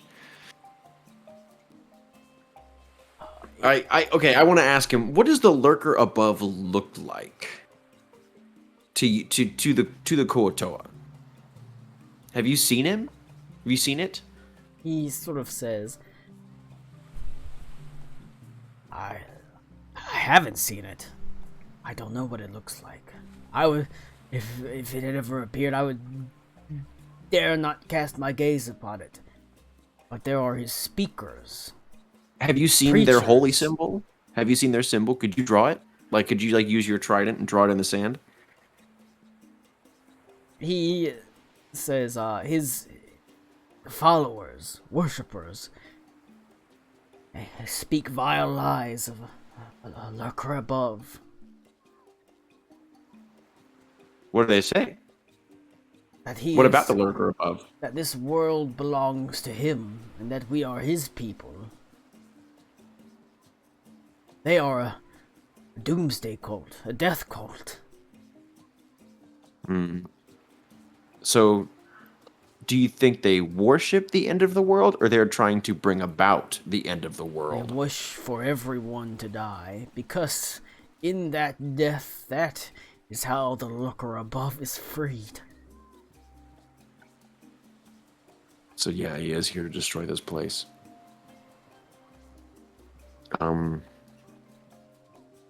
Damn.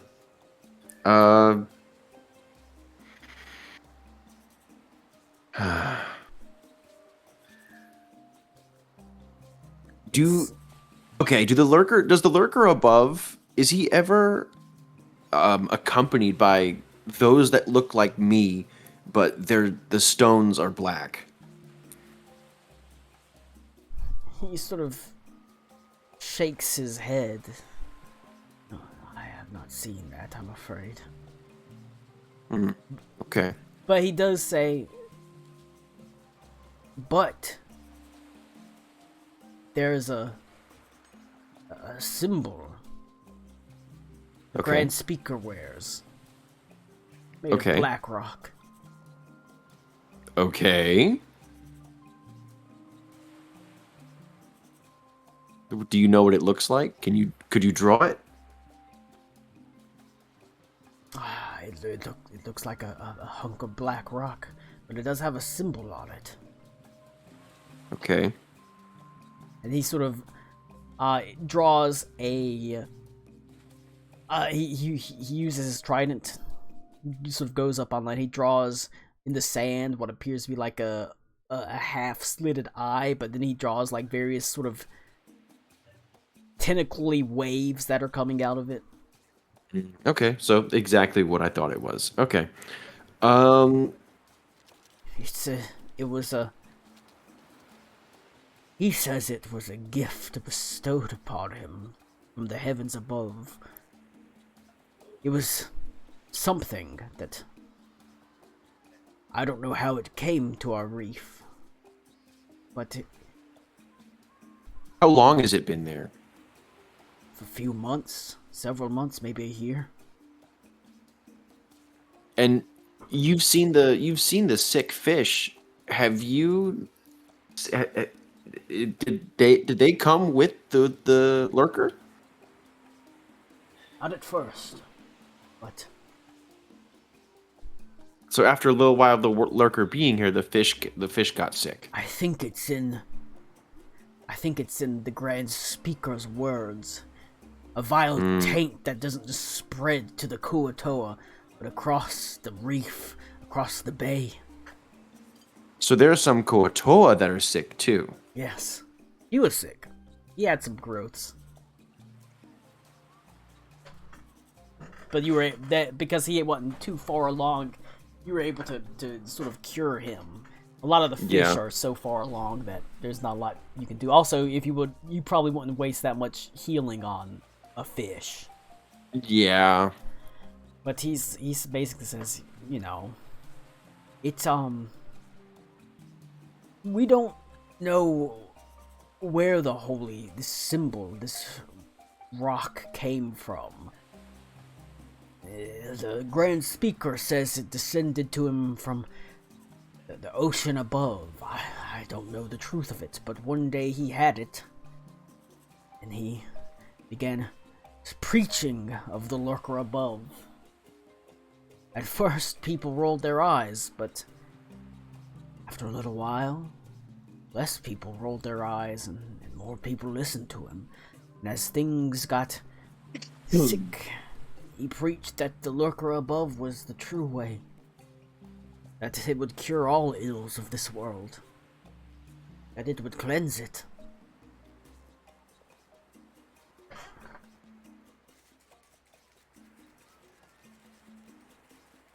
Okay. Thank you. Of course. I only want my home back. And I will do what I can to give it back to you. The lurker above has taken much from me. And I would be ashamed if I was not able to spare someone else from that same fate. You must understand, on the reef there are those that still resist, and those that only, say they worship the lurker above. Many do it out of obligation, fear. Okay. And have you seen the speaker for the lurker above? Have you seen him use any kind of magics? Apart from, just preaching. Yes. He does have magics. He has healing magics. That's why so many people were willing to go to him. The sickness. If you fall in line with him, you worship, he can stave it off. So he's subjugating people by force. I don't know how the magics work, but he can do them. I have seen it. I was tempted by it. Okay.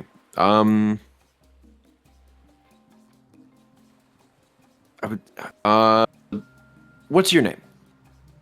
What do I call you? All right. I'm Eleonora, and I reach out to shake his hand if he'll shake my hand.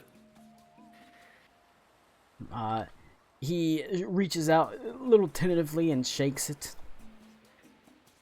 I give him a gentle handshake. I tell him, for now, gather your allies. No. No. Gather your allies. He just sighs and says, perhaps a common name would be suited. You can call me Icthelion. Okay, Icthelion. For now, gather your allies. We will need as much help as we can get. I will talk to my friends, and I will see if we can save your home. He sort of looks at you. He says, "I fear returning to the reef after having fled it." You say there are some pockets of resistance. We must find them. Roll a diplomacy. Damn.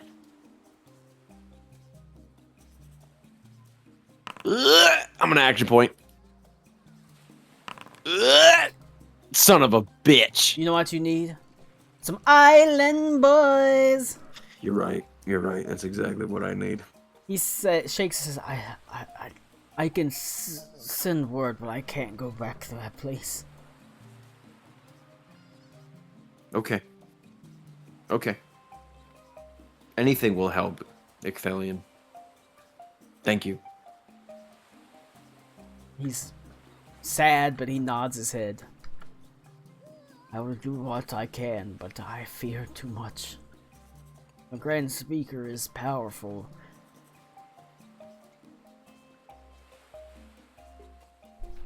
Yeah. Okay.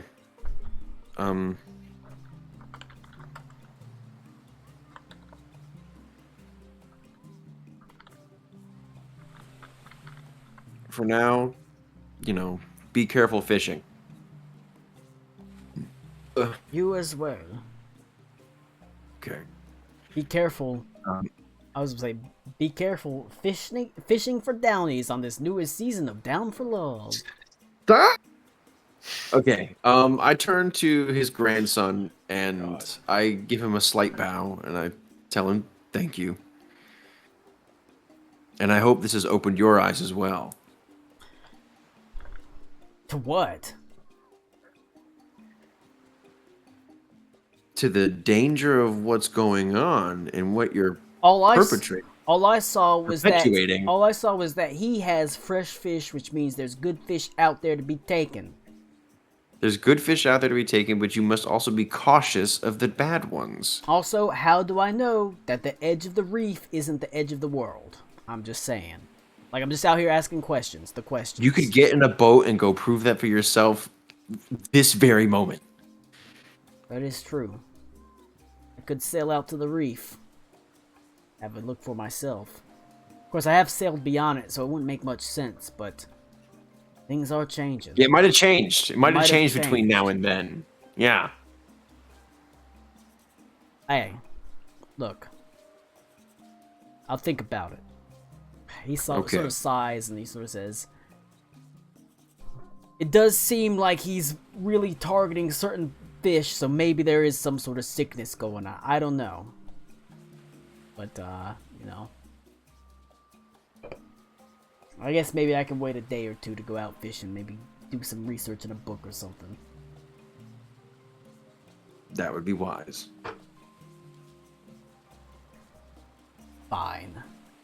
If it'll make Grandpa happy, I ain't got a lot of family. If that'll keep him from having a heart attack, I will be a little bit more cautious in what I catch. I will follow the Queen of Thorns' directives, because maybe it's a good idea. Also, I do not want to hang from the Shrine of Umberly, so... I think anyone does. No, it's... No, I don't know why they hang us from the Shrine of Umberly. It's really the bullywugs that do a disproportionate amount of the crime, so... Oh my god. Just this saying, guy is just on asking the war. the questions. This guy is in the war of misinformation, on the side of misinformation. I'm just asking. I'm not saying it's true. I'm just asking questions. But yeah, I guess I can be a little bit more careful. And if you ever need someone to talk to him, since I'm gonna be a little bit more dock bound, I'll be around to help you translate. You don't gotta go search around all over the place. You done a solid for me, and my grandpa likes you. So he just sort of shrugs. I give him his 5 gold. He takes it and says, well, I mean, if you ever wanna hire me out for 5 gold, I'll do pretty much anything you want to. That's a solid day's wages.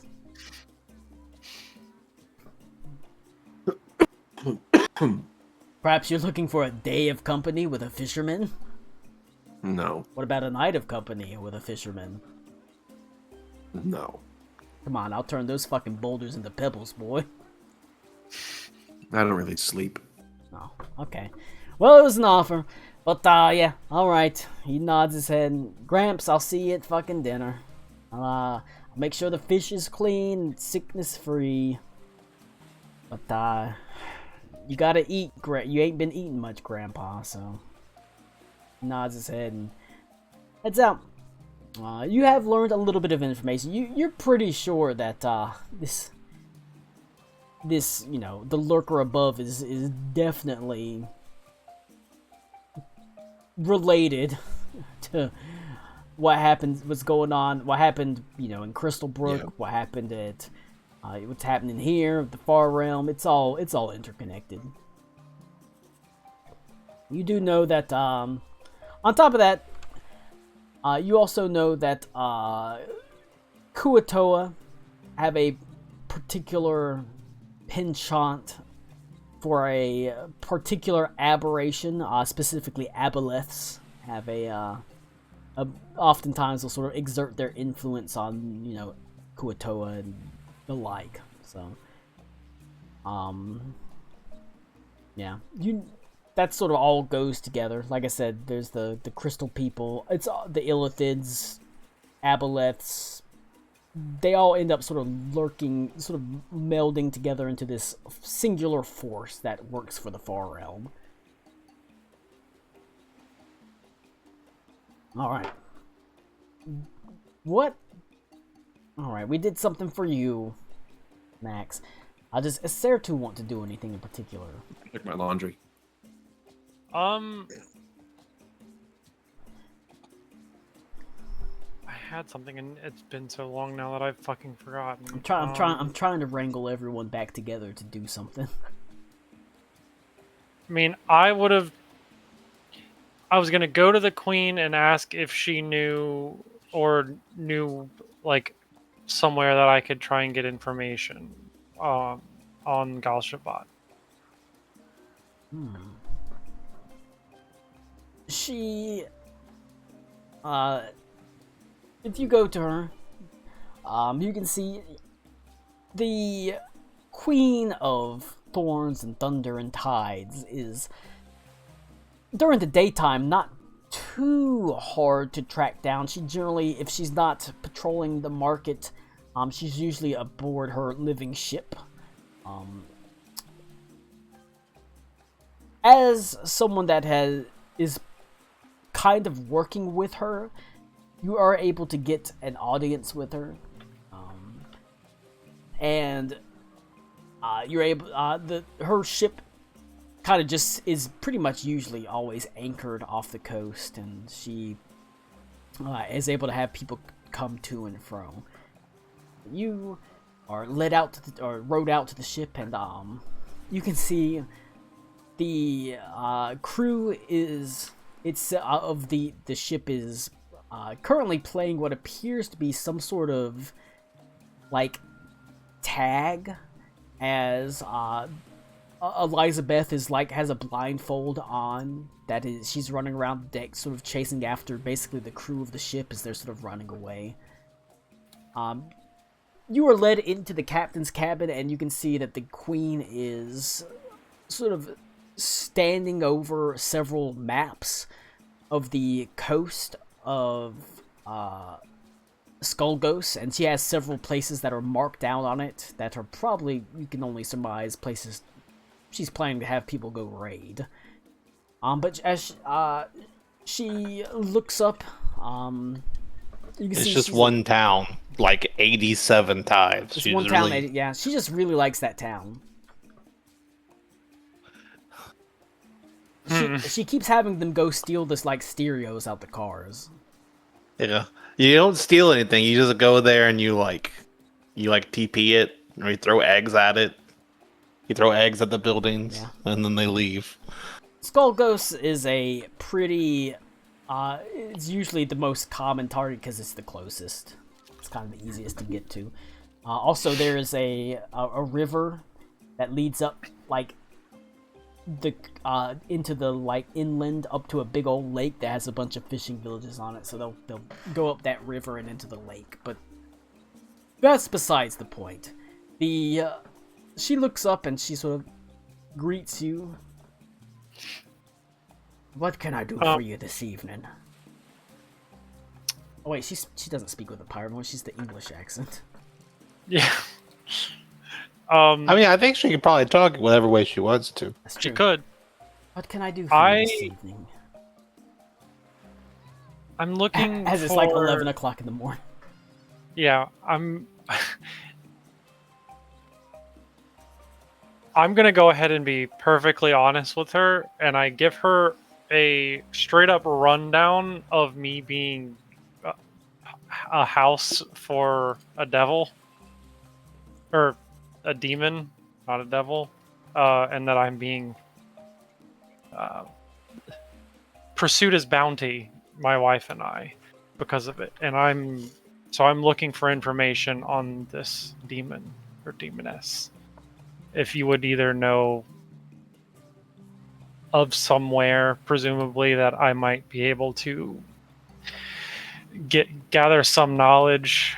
I know my allies have already gone to the Shrine of Asmodeus, which I will not be doing. I would not dare risk myself like that. She nods her head and she sort of says, "Thank you for coming to me with this. It shows that perhaps I have earned some semblance of trust from you. I know what it's like to be bound by circumstances beyond your control, and I understand wanting to do something about it. There have been times in I did not. I've lived for a long time. Had raiders that have scoured the coasts from Ashkashar to Skullghost.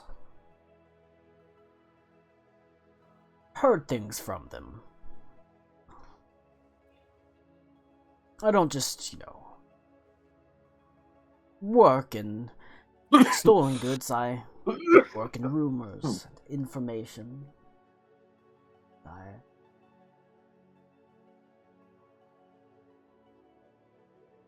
I have heard the name Gul Shabat.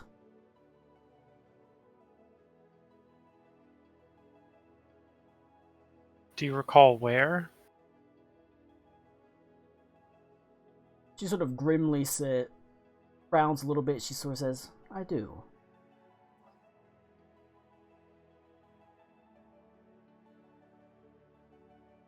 And I will tell you, if you rid this island of this curse. That was the plan, yes. I have heard things.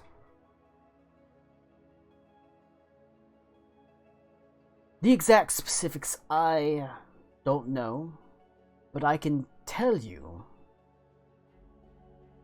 that Gul Shabat is a name I heard from raiders that came from Ashkashar.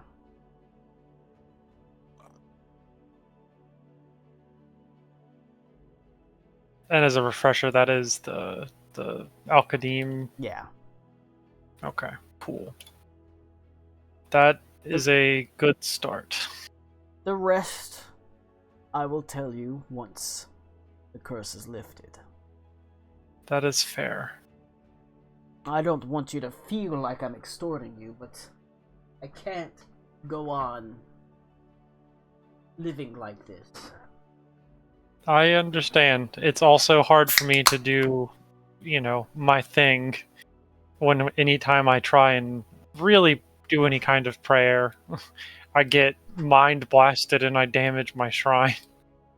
There was a time where Umberly was my devotion. The High Priestess, my mentor, my matron. She found me on this island, broken, battered, exiled from my people. Gave me a home, gave me a city.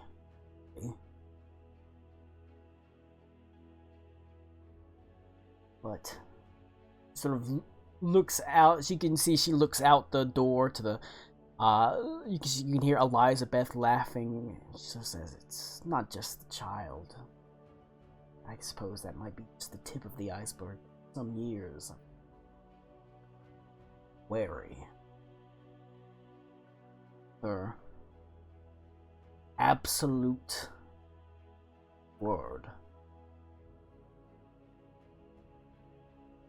Her orders in the name of a god that I don't even know if I care about anymore." And you can see she actually like winces as she says that.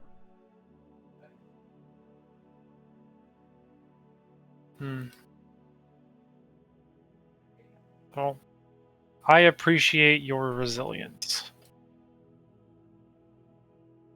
She sort of shakes her head and she sort of says, "Maybe I have been resilient, but it was weakness that has even brought me to this low point. I could have just died." You could have, but you didn't.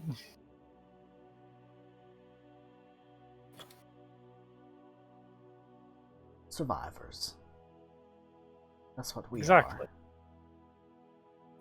And she sort of takes it, she reaches over, she takes her tankard and she drains it. There's been a pewter tankard next to her that she drains.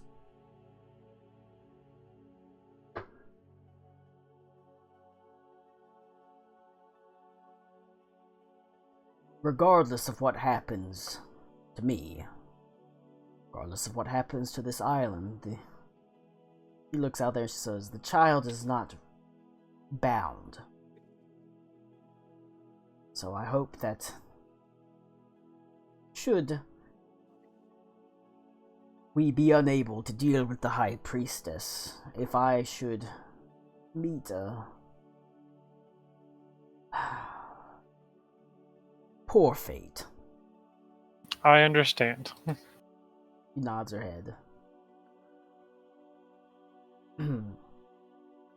But hopefully it won't come to that. I've always been a bit lucky. We're both survivors, so see. Exactly.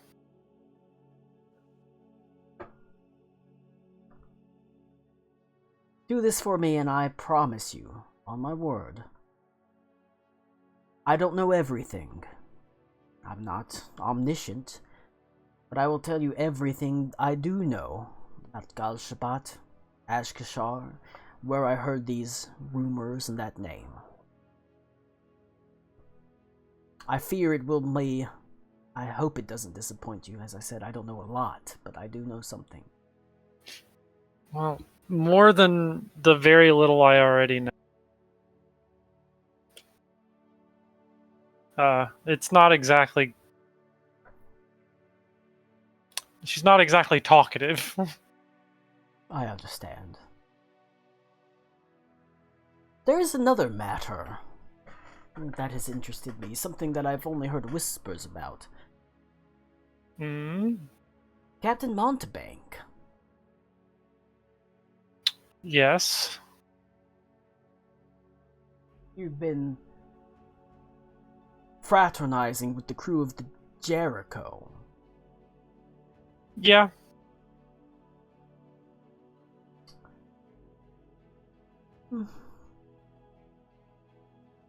I am somewhat acquainted with him. He is... well, he's a little bit bullheaded and interesting character. Yeah, he's definitely bullheaded. But he's got a lot of heart, I suppose you could say. He does.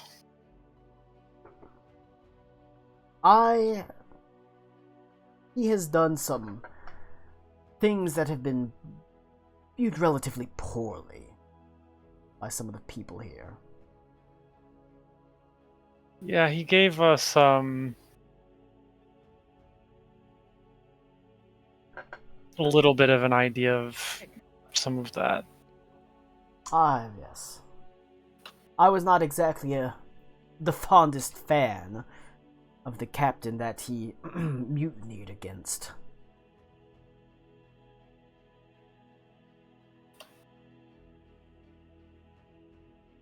You know, that was one of the things, is he mutinied against captain, that would usually be death, but the queen has stepped in, but like, he's just exiled, basically. Yeah. She sort of says, he was a very influential captain. He very rich.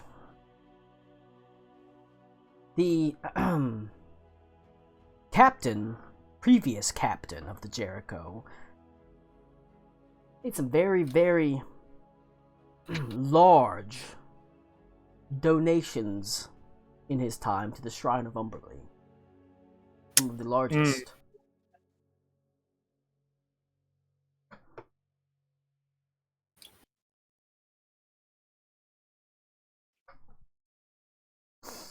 Well, I'm afraid that I have business to attend to.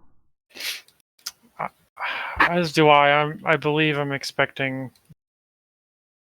at least one of my companions to be back with some information. Very good. I'll have the crew see you off the ship if you need anything. Well, if you need anything, I'd rather you approach me in the night whenever I'm having a drink or two. Maybe later. Entertain me with another musical interlude. Maybe. Singing is not my strong suit. Maybe I can coax my wife into doing it again. Well, I enjoyed our night together, not just the music. As did I. I give her a little bow, and I fuck right off. All right. And go back. All right. You just, you don't have to wait around. They're pretty Johnny on the spot to get you back. As the crew answers immediately when she's like, all right, take her back to the island. As you can see, they load you up, send you back. I'm going to go pee real fast, and then we will continue. So you have, so I suppose, you have gone to the Queen of Tides and Thorns, and she's, despite all her reputation, she's not all bluster and anger and authority. She can be that sometimes, but clearly she has a heart, and she has doubts, and doubts that have only seemingly grown over the years. After speaking with her, you did learn a little bit of useful information. Obviously, the name Gal Shabbat has something to do with Ashkashar, and that's where she heard the name from. But not only that, beyond the fact that she'll tell you more once you deal with the High Priestess of Umberly, it seems she's kind of on the outs with the High Priest. She's been kind of on the outs with the High Priestess of Umberly for possibly a little while now. Maybe it's been more than just this child, maybe it's been building for some time.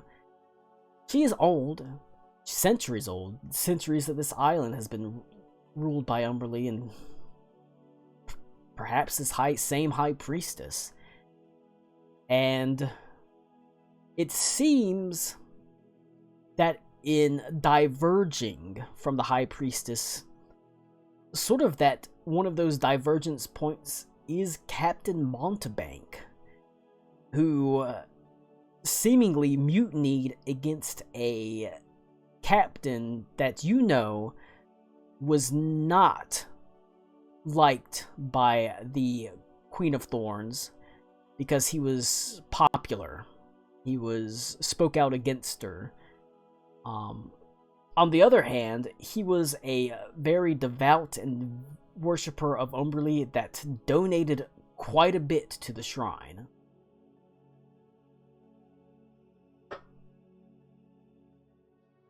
It's all a big old wibbly wobbly ball of bullshit. It's all bullshit. Everything's bullshit. Right, Mike? Right. That's right, Mike. Son of a bitch. Alright. That's why he's gonna get a random fucking spell assigned to him instead of getting to choose.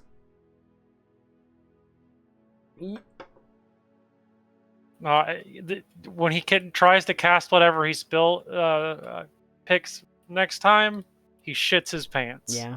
I'm gonna make it so he can't prepare. I'm gonna make it so he can't prepare his spells. He has to roll a dice to see which one he casts by accident. Hope he gets the good one.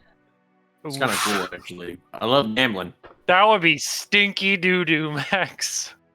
I cast sleep. That is Nope. interesting. Nope. You cast fireball. Damn it. I cast friends. Nope. Oh no! I cast fireball on the orphanage? Oh no! You're in a room full of orphans. The matron mother says, I don't like children. I cast friends to free them. Nope. You cast fireball on the room of orphans.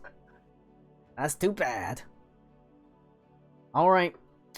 You were led back to the dock. Questions on your mind, but a singular purpose in place. You know, you've been given. I mean, you offered your help to her, and she's asking. You know what it's like to have things outside of your control that are bound to you. She knows it as well. To be fair, if I hadn't offered my help and she asked me for help to prevent the murder of a child, I probably still would have done it. I mean, that's the problem. Well, you know, the Queen of Thorns, it's not that she's murdered children before. It's just people have been sacrificed before for it. It's not necessarily a child, but I believe she's murdered children. Oh, she's... realistically, she probably has. But almost certainly, but that's not my business. But she's not doing it now. She wants to change. And Akmenos, I don't know what your alignment is, but how does Akmenos feel about rehabilitation? I am unaligned. But that means you're not lawful, so she can be rehabilitated. Alright, but Théanine is an unaligned god. I think I am also unaligned. Vogan, you've been sure. Vogan, you've learned a recipe, but is there anything else you want to do today? This is I will say this is a chance to you know, you can talk to people. If you would like to expand on what Vogan's backstory is, you can. I want to know about Vogan. You can do some erotic roleplay. Where does he come from? How did he become a rune priest? That way I can work that into the story. Man, I was just thinking of the way they were in the fucking book, where they live with the dwarves, and that's because I do speak Dwarvish, and they learn it from dwarves. Okay, which dwarves? I don't know, Colin. Whatever dwarves were near where I was. South Korean dwarves. South Korean dwarves. There we go. Most of the dwarves are in Skullghost. They live on the mountain range that is on the border of it. However, there is a clan of nomadic desert dwarves that actually they are like they roam the deserts of around Ashkashar, and they. Colin, well, we weren't there, Colin. We were in yeah, but Bethlehem. You were yeah, but I was also. But you could have come from anywhere. I was from the border area or near a border area in an oasis in Ashkashar. Actually, they aren't desert dwarves; they're dessert dwarves. They're dessert dwarves. They are eaten by mummies. Yeah, they're candy people, like Candy Wife, but a dwarf. Oh no, Rick was made by Big Mom. Nut.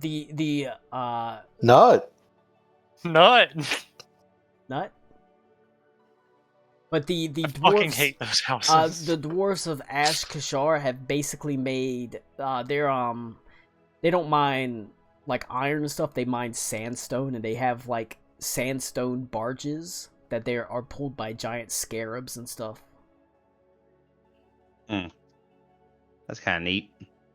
They have so they're like rowboats that are made out of sandstone, like super thin sandstone. They're the only ones that can make it that thin. That's one of their dwarven proficiencies. They're pulled by giant scarabs, basically. That's badass. And that's how they sort of get around. They're kind of nomadic. They go in and they trade. Because the city is always looking for sandstone, so they'll drag sandstone in because it's, like I said, the whole point is it's like a college university. They're always adding on like towers and libraries and reading rooms and churches and etc. etc. It's always growing. And that's how they make their money. That's the dwarves there, though. The dwarves of Skullghost are more like traditional dwarves. They live in the mountains. They got the iron.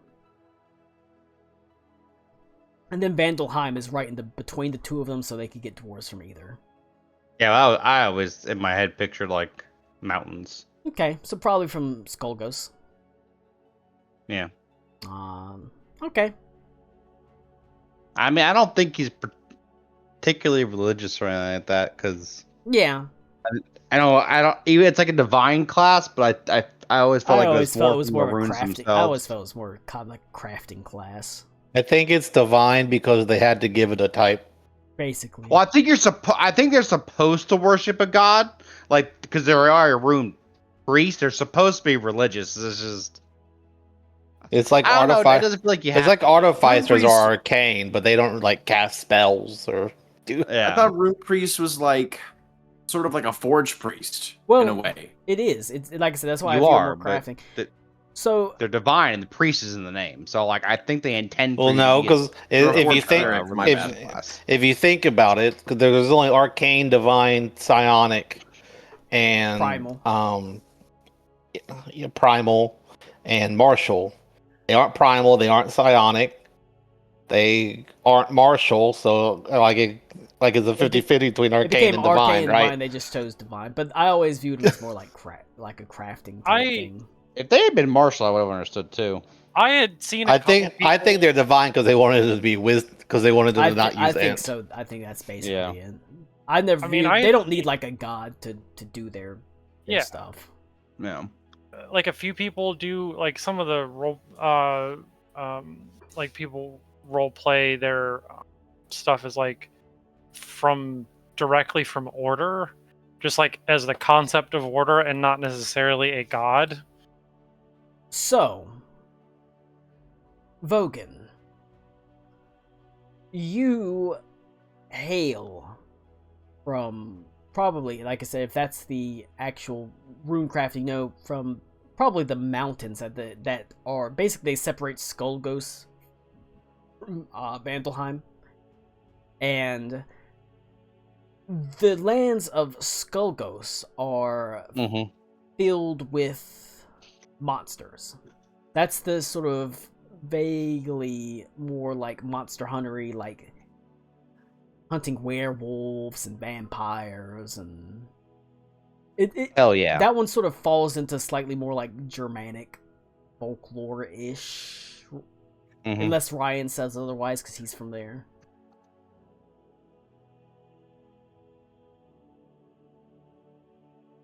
I didn't hear Ryan say anything though. I did it. All right. But it focuses a lot on like monster hunting, and there's a big like religious aspect to that monster hunting. And one of the big reasons why there is a religious aspect is because there's quite a few. They're called witches of the woods. And in amongst the forests, you could call them hags. Although a lot of times they're stronger than your average hag. Colin, could I ask a clarifying question on that? Yeah. Is it like giant monsters like Monster Hunter, or is it like monsters no, like it's vampires, it's werewolves? more like vampires, werewolves. So He you're just said like a vampires witch. and I werewolves. did just Sorry, say I'm bad. vampires and Sorry. werewolves. It's like so you're like a witcher. Okay, It's more like witches. They're like it's more witchers. like Germanic folklore, but there are Okay. very powerful witches of the woods. They're called. You could call them hags, crones, possibly. But They're really good at countering arcane magics, and that's why divine magic rose, and divine monster hunters, and like rune priests, rose so heavily in that region. It makes sense. But yeah, No, I mean, I like that, actually. so that's why sort of rune priests and paladins and the church essentially rose up so prominently. And as you are, after you've had the time to actually, like, you sit down, you basically cook breakfast with Thora. She's very, Thora's super sweet. Thora's way too good. You're like, man, Thora's way too good for a Surtu. He's such a sweetheart. Wow, that's fucked up, Colin. She's such a sweetheart. She's the nicest dwarf you've ever met. But she helps you cook. She teaches you how to make, basically calamari bites. Breakfast calamari. Breakfast calamari, Yeah. as you do. You feel a faint panging in your head, a little bit of a pain, like you've exerted yourself too much. And for a brief moment, the runic carvings across your body and your armor, however you have your runic, symbols on you, when you choose rune of destruction, rune of protection, they flicker. Probably be me because I'm made of stone and my armor's like hide. Okay, so the runes on you, for the faintest second, they flicker and they fail before they reignite. While I'm talking to Thora? After you've sort of taken the time to learn Thora, after you've done breakfast, after you're sitting down just sort of resting. Am I alone?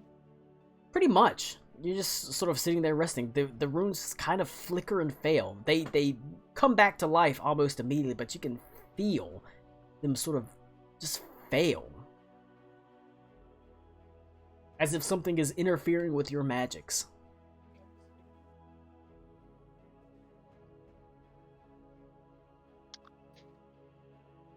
I try to just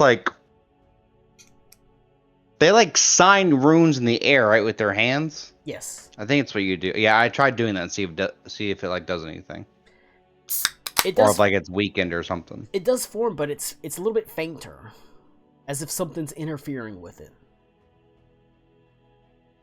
And this is the first time I've ever had this happen. First time you've ever had it happen. Oh. Well, I believe they told me that Umberly fucks with shit. She does. He did, 'cause And if my power Ryan is and I both bitched about it. Yeah, if her power is divine, Her power then I is imagine. divine. Do I feel queasy when I do it? You like I said, you get a little bit of a headache. You feel a little bit weak. It does pass, but for that moment you're just like, ugh, I don't feel that good. Okay, so the fading is new, but is the headache new? That is also new. Well, I do it again and see if it also happens, if I still get the headache again, if it's literally every time. This time it's like normal.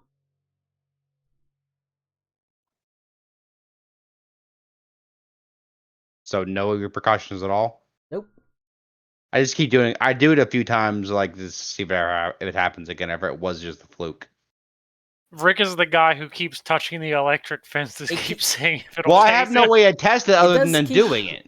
After that one brief moment of feeling not very good, everything feels pretty normal, but you can't break that lingering sort of feeling of not just feeling good, feeling kind of sick, your magic sort of faltering. No, I'll ask Thora because I learned from dwarves, and she is a dwarf, so she might have heard of this before. She's a desert. Yeah, but Colin said that they do runes They do too. rune stuff as well. Oh yeah, I know. They So I go to Thora and I ask her if I'm like, yo, so that my runes flickered and faded for a second, and then I and I got a headache. Like what?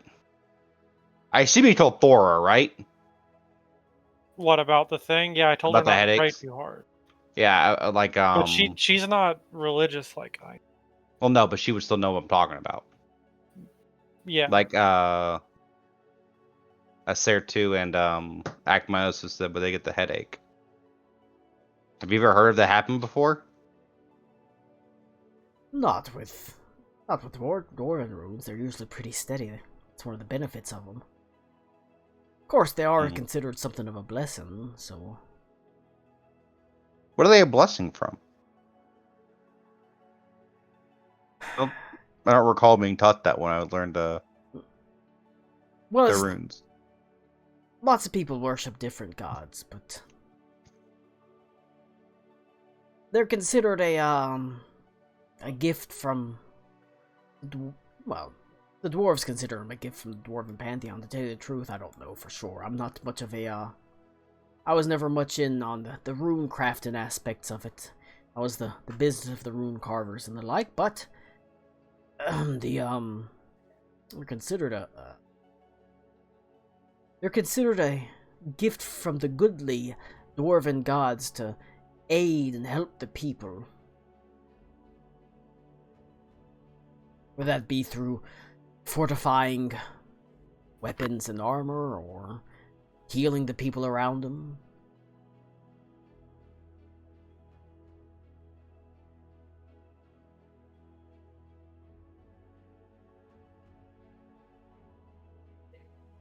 Well, I haven't heard of them failing. I surely have not. yeah, I've never I was never taught any religious aspects of it. Like they taught me it, but they're kind of like, like, oh, it just works. And clearly it just works. Well, there's some clans that view it that way. They view it more as akin to blacksmithing, or, smelting or mining. But the truth of the matter is, it's not necessarily from a particular god. It's more of almost an intent. Rick got the teacher who lied till he wanted the job at the Catholic school. Yeah. It's like, yeah, I totally Jesus school, right? But Darwin. So she places her hand on your chest and says, somewhere in your heart when you were young, something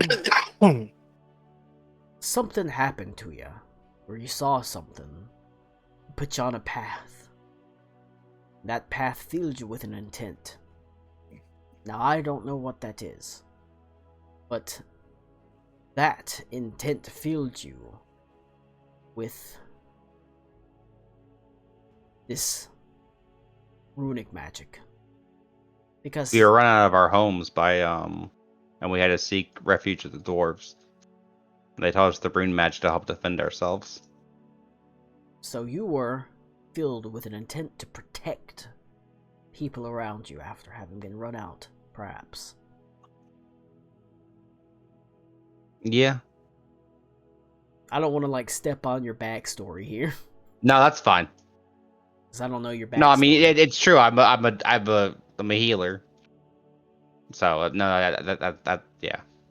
So beyond any god, that's what you worship, and all the gods of protection, goodly gods for the most part,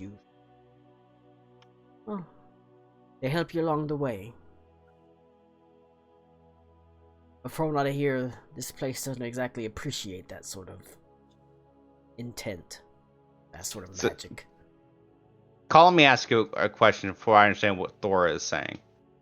Is Thora telling me I'm getting it from the goodly gods because I have good intentions, or is she telling me I am worshiping the intention of help, of positivity? You basically? are worshiping the intention to protect. It's just that protection and protecting the people around you is generally aligned with good-ish gods.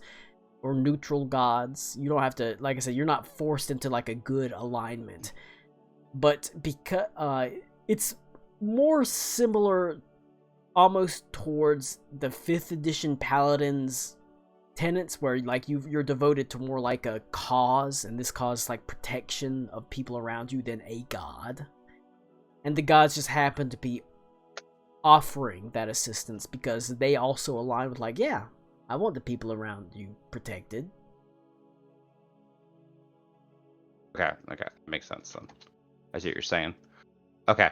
So you don't have to like pick a god. You can if you want to, but that's fine. I just wasn't sure if she was like saying like, yeah, you are empowered by these gods, or if I am empowered by the will of positivity, basically. Like if it was more of a metaphysical thing.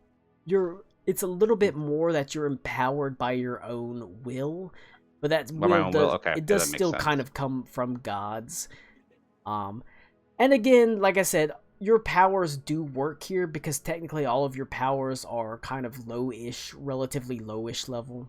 It's like the really high power stuff that starts failing pretty bad. Okay. But she's like, this is your intent, you doing? And your heart is to protect people, and the gods answer that.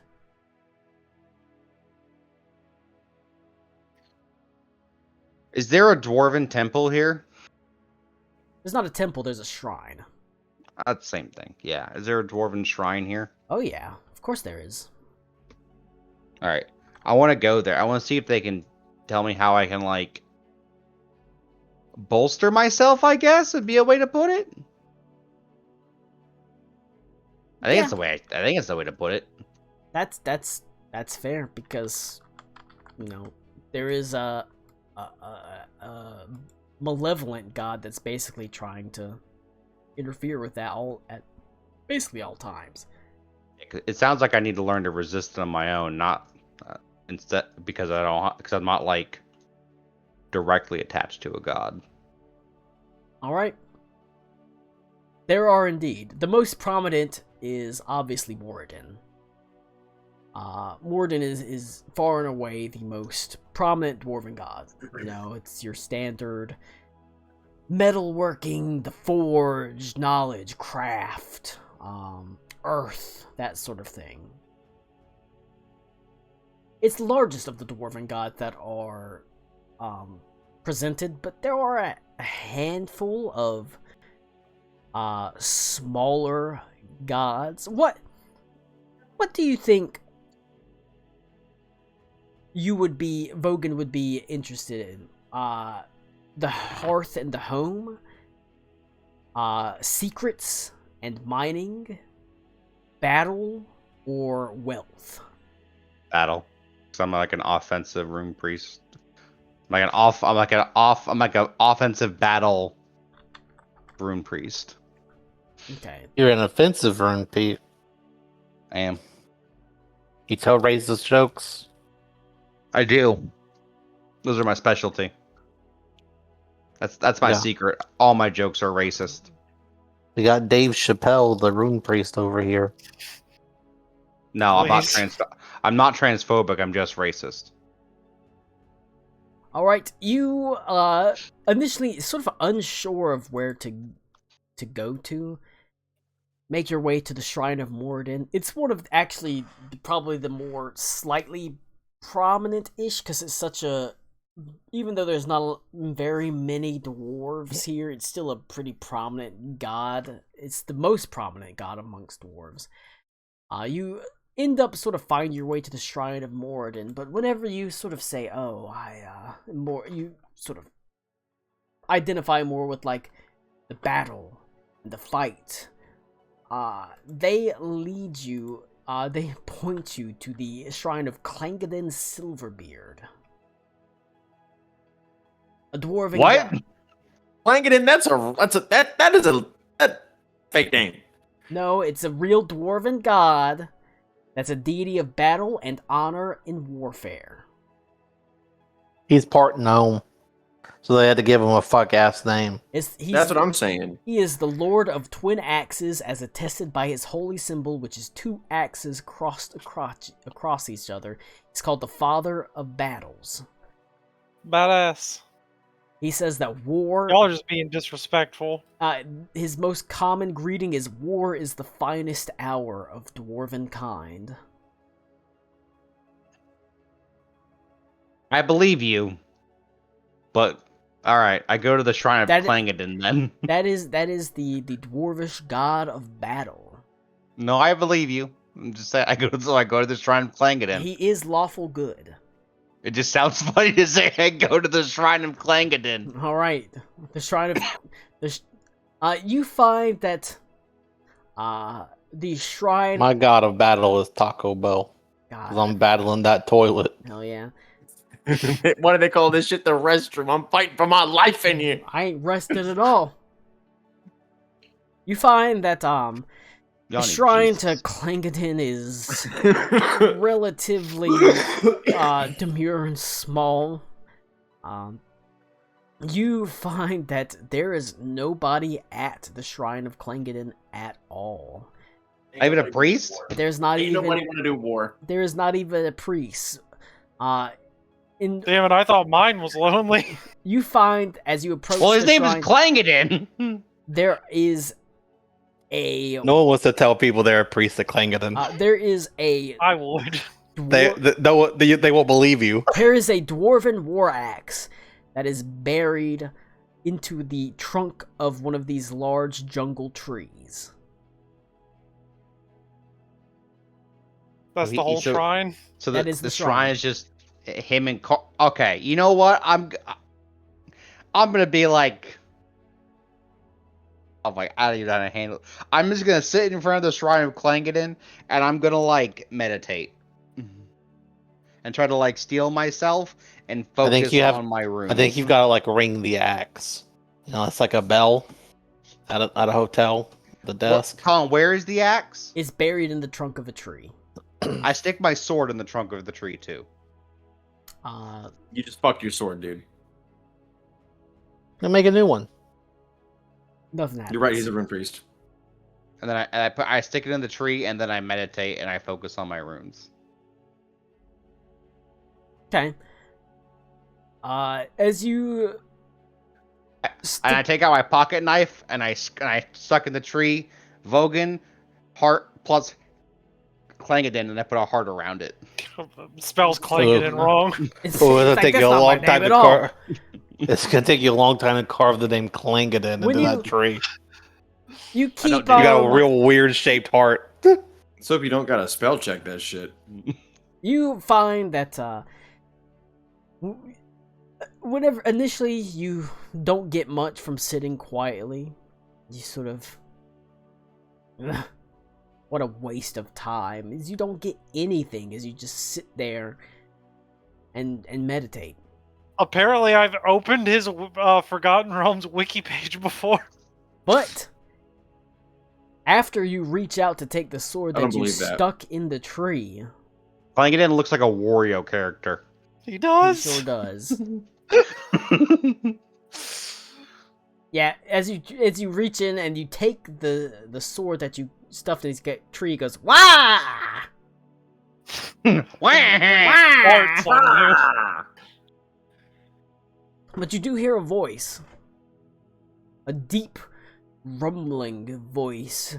It seems to echo across mountains. It seems to rumble across the span of years, of decades, all condensed into a singular point of sound, as it is the voice of a god. And even hearing this almost makes you nauseous. But it rumbles in your head. It's Umberly. She's mad. What do you want?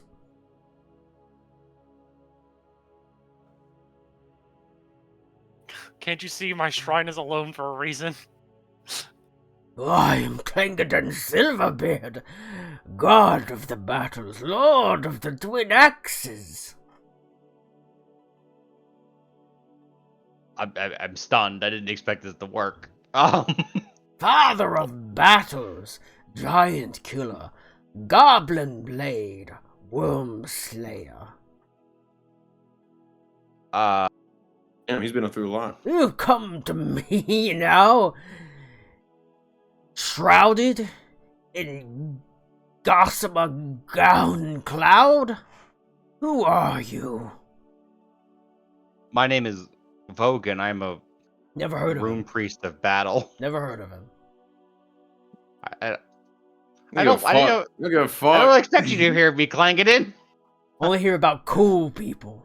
You must be a nerd. Yeah, kinda. I like cooking. He stuffs you. The tree turns into a locker. He stuffs you into it. Oh man. You like cooking? Well, Got him. that's one type of battle. How about It- you? How about you thank shove you. your head up my ass and you cook for air? Clanking in. But he says, "I'm listening, child of battle." Lincoln's also wearing an FBI shirt, Federal voice- Battle Inspector. Is faint. I hear shrill calls and roaring seas in my ears. I'm living on an island under the gaze of Umberly. And you're a boy. Yes? Would you say you're an island boy? No? Oh, not him too. Vogan's Clangeddon first- only fucks with brother Yeah. kissers. Vogan's first religious experience is, All right, we'll get is we'll get with serious. a god with bad reception. But we'll get serious though. He says, "I hear you." I mean, but God, your it can be voice- funny. It's okay. Your voice is faint. I hear only the sounds of crashing waves, sundering ships and screams. Yeah, I believe Umberly is her influence over this place is incredibly strong. Mistress. Sea bitch. Yes. I'm not exactly fond of her either. My time is limited. What do you need, my son? My runes are fading because of interference from her magic. I want to know if you know how I can bolster myself so that way she could not interfere with me as much. I don't want them to fade while I'm trying to protect those I care about. He says, Nah, Clangeddon's a woman now. Clangeddon can be a woman. I mean, god, goddess, it's all sort of interchangeable, you know? Yeah, Clangeddon and Silver Crotch. Gods don't necessarily have to have a gender. The sea bitch is a A creature bitch. of chaos, evil, the abject opposite of myself. But her destructive wrath can be brought to heel. Tell me how, Clangeddon.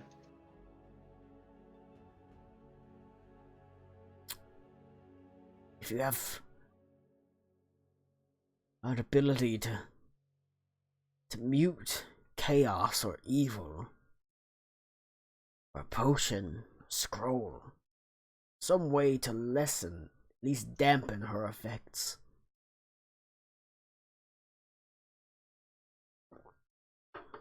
It can't completely overcome it, but it can help.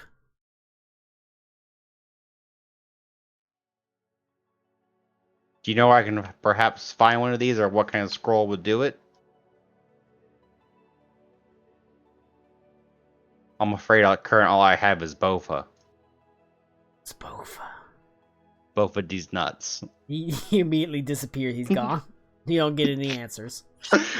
No, but I ask if he knows. You lose a How level. Fuck. He doesn't answer you. But How's your total health? Oh, I couldn't resist your that one. ears are filled with only the sounds of crashing waves and screams. But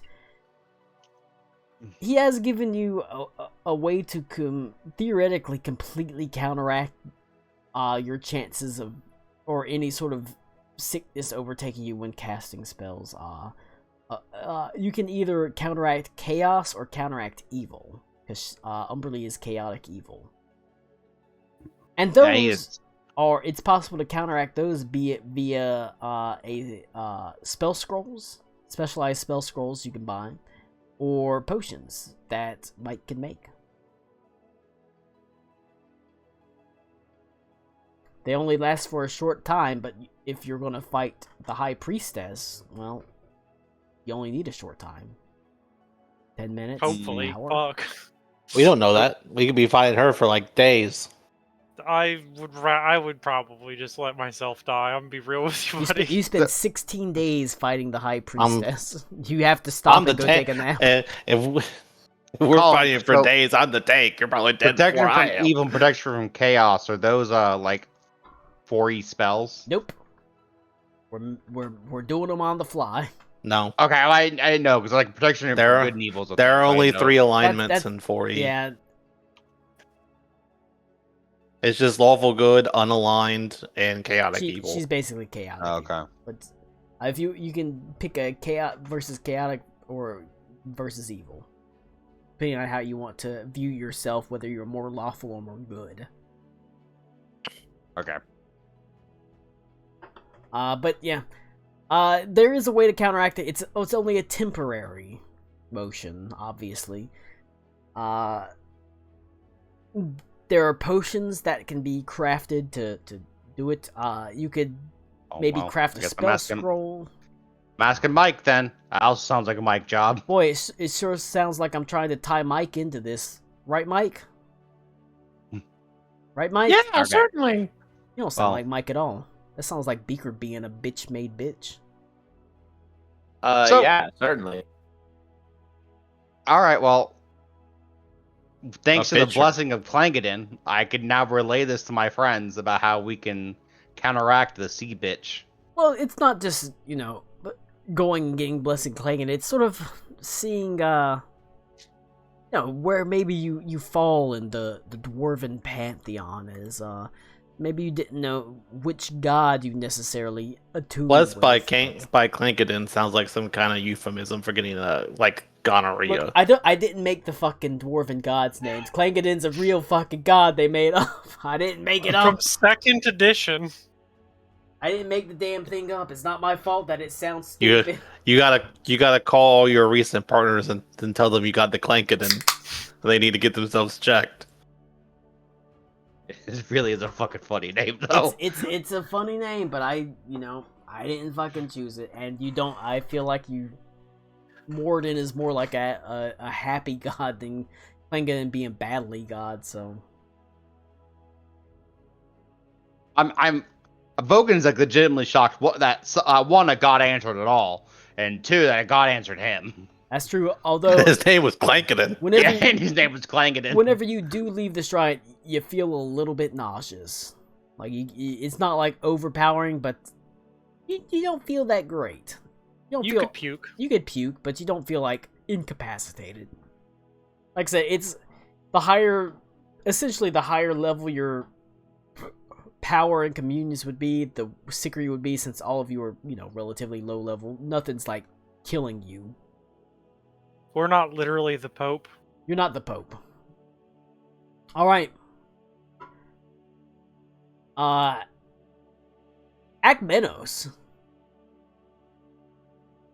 A bullywug has discovered you alongside Kevin and is croaking loudly, sending out an alarm as he's brandishing a spear. He only gets one croak out. Do you run or do you try to take him out? Run. I don't have any of my stuff. I thought you would have had your sword. That doesn't... Oh yeah, I got my sword, but I don't do any damage. I can auto attack him. That is true. You're the tanky boy. All right. Right, yeah, Ryan's gonna be out in the woods for 16 days fighting one bullywug. You take off running, and Kevin does the same. As the bullywugs, unfortunately, you were not able to stealth up to their mangrove camp without. I was seeing never them. gonna be able to do that. I'm gonna be honest with you. I mean, it depends They on the could have dice. failed. It depends on the As- dice. The bullywugs themselves aren't particularly strong, but you're you didn't roll that well, and they kind of did. So you take off running.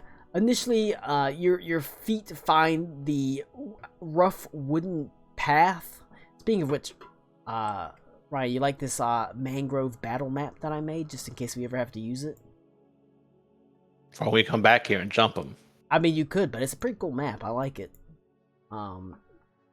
Your feet initially find the rough wooden planks of the walkway before thudding onto the dull mud of the nearby mangroves as you sort of take a sprint off the path. I mean, you're trying to hide from them, or are you just trying to outrun them? Oh, I'm running. That'll be an athletics check to outrun them. So once again, I don't have my stuff. You So do not have your stuff, so what I roll is not going to actually be the number. It's still bad. It's still terrible.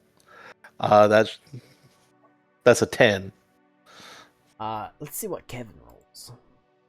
Oh, Kevin also fucking Oh, sucks. Kevin. All right.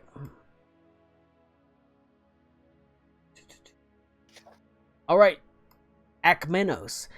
You're not able to really gain as you're trying to outrun them. You're trying to run through basically the bullywug's native habitat. They move through here pretty easily and are able to catch up with you as you hear one let out a great croak, and you hear the whizzing of a spear that is coming towards you. Okay. Bullywug mucker. And it does have a plus.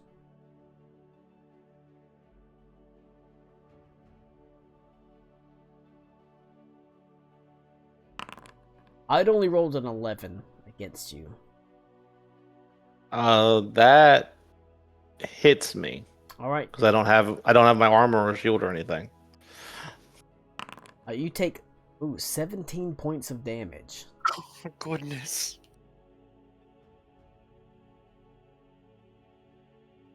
Didn't expect a bullywug to do that much, but if I knew that they would do that much, I probably wouldn't have come here. But that's all right.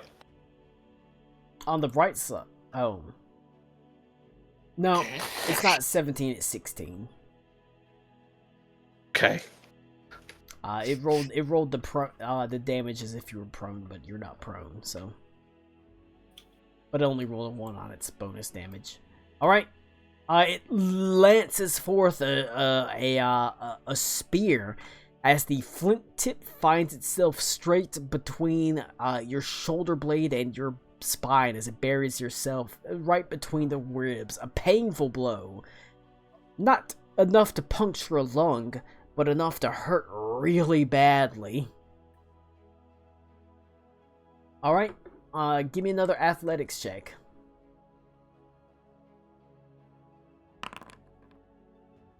Man, you suck at athletics.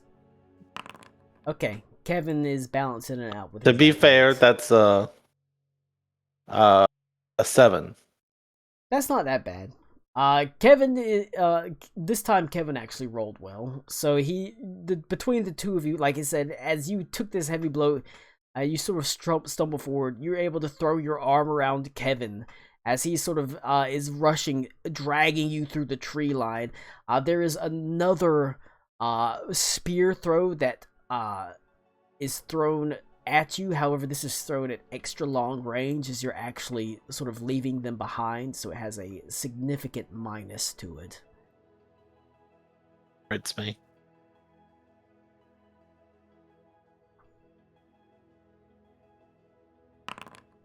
I got a 4. That does not hit me. All right. It arches over your basically over your shoulder. For one moment, you like wince, expecting it to hit you, but it lands in the underbrush beside you. And between you, eventually you hear the croaking sort of quietly fade into the night as they don't pursue you much farther beyond the camp.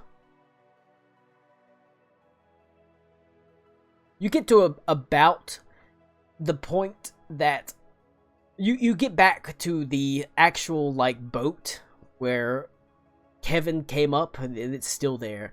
As Kevin says, "Holy shit, I'm taking you back on board the boat. I'm taking you back on board the Jericho. Come on." Yeah, I get in the boat.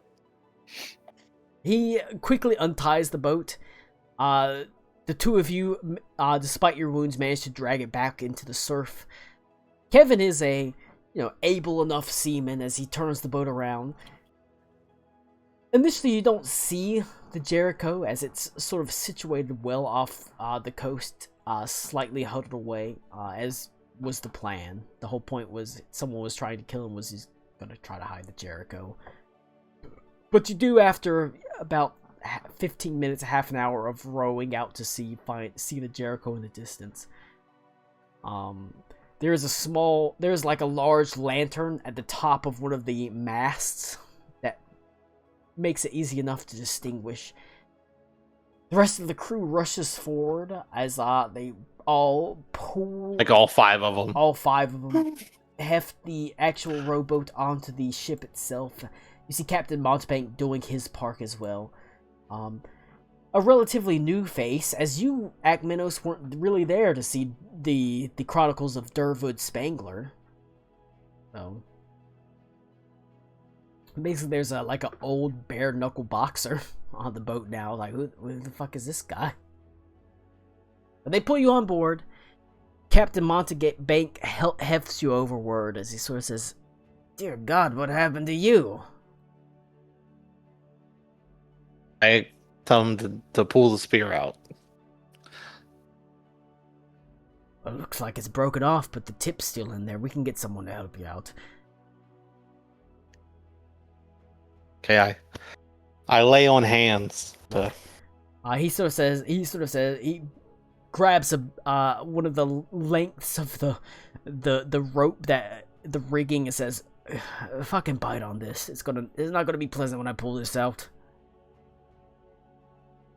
Yeah, I'm ready for it. He sort of grabs it, and there's just a burst of pain that racks your body as he... the spear had broken off close to the head, but he's able to get enough purchase on it that he just pulls the spearhead out. And then I lay on hands the wound. Right. The wound begins knitting closed. Eyes out onto the shores, every one of you. Make sure that no one's trying to sneak up on us in the night again. I think you should leave this spot. There's a camp. Sprinting distance. He looks at you and he says, "That's not wrong. I did literally just run away from it, so..." He nods his head and he says, "We're not enough to fight them. At least, not if they all come at once." And he says, "Anchor's up. We're gonna... I know they might not like it, but we're gonna dock. We're gonna dock near Alvalendra. They'll just have to deal with it."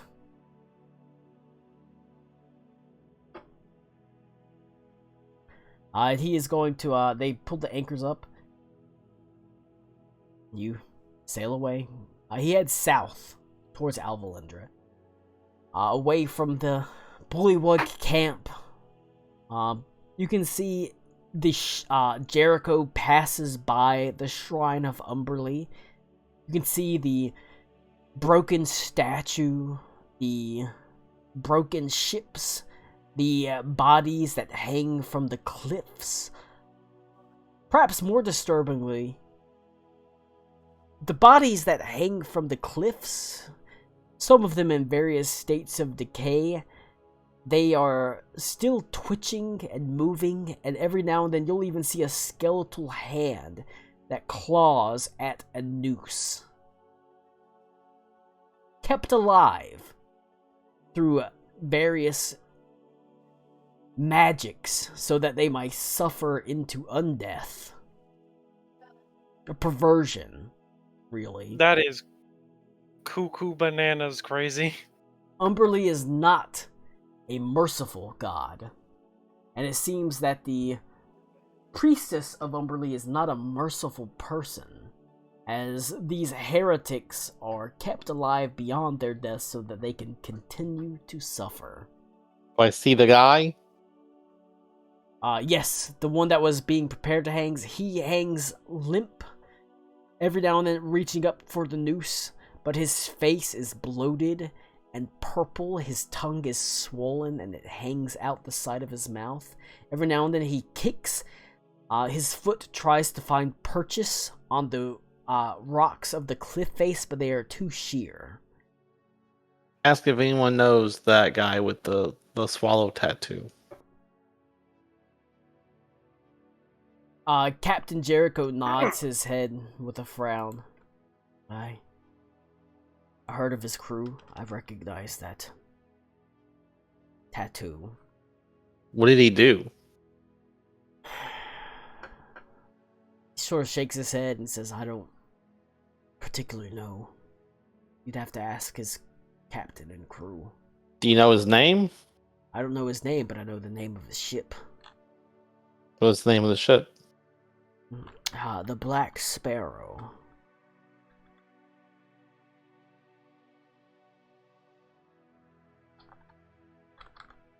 What's there? They cool guys. They gonna, they. I never had a problem with the. They are rough and tumble kind. I never had a What's their problem with reputation? the Black Sparrow. In fact, for the most part, I got along with him quite well. Damn shame to see him losing a crew member like that. I can't say I knew every one of them, but if he was on the Black Sparrow, he was probably a pretty good man. Pretty good crewman, at least. Okay. But if he's hanging,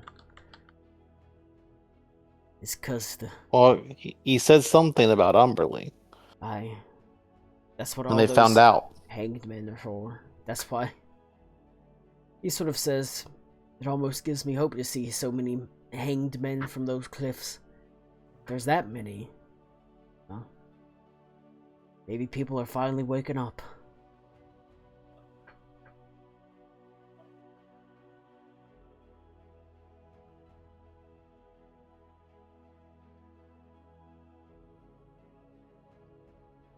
Maybe. Maybe.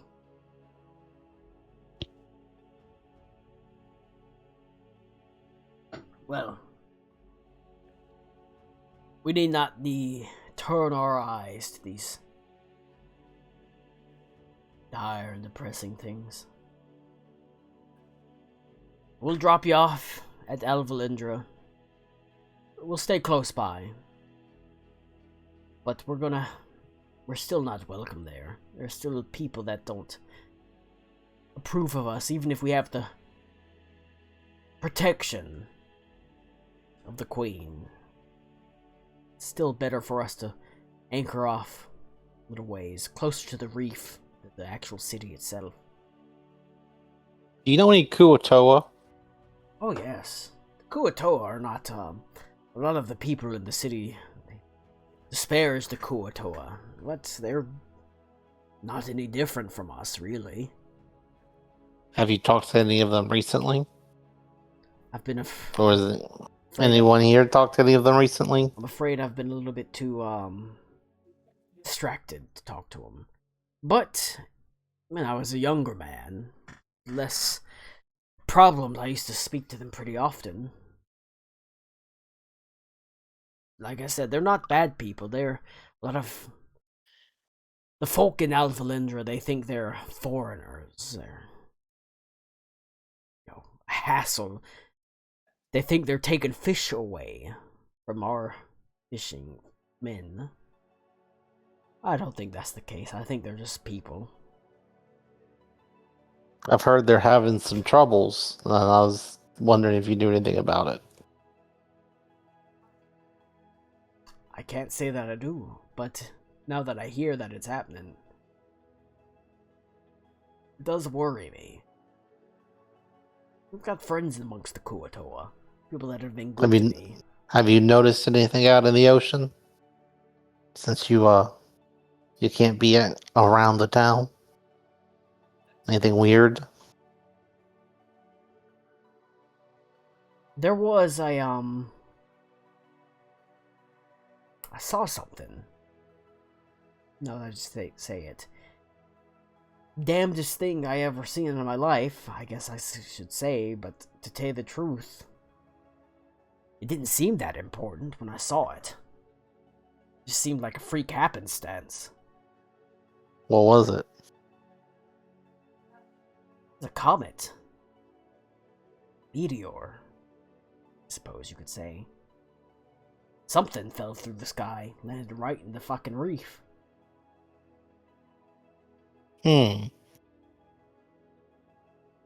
Must have happened maybe a year ago? 8 months? I'm thinking that might be the lurker. That was about the time. That was about the time that Vandelheim was getting fucked up. Must have been somewhere around there. Landed in the reefs, huh? It did land out in the ocean around the reefs. Made a big old splash, a lot of steam, but God, I was maybe a quarter of a mile away, half a mile away.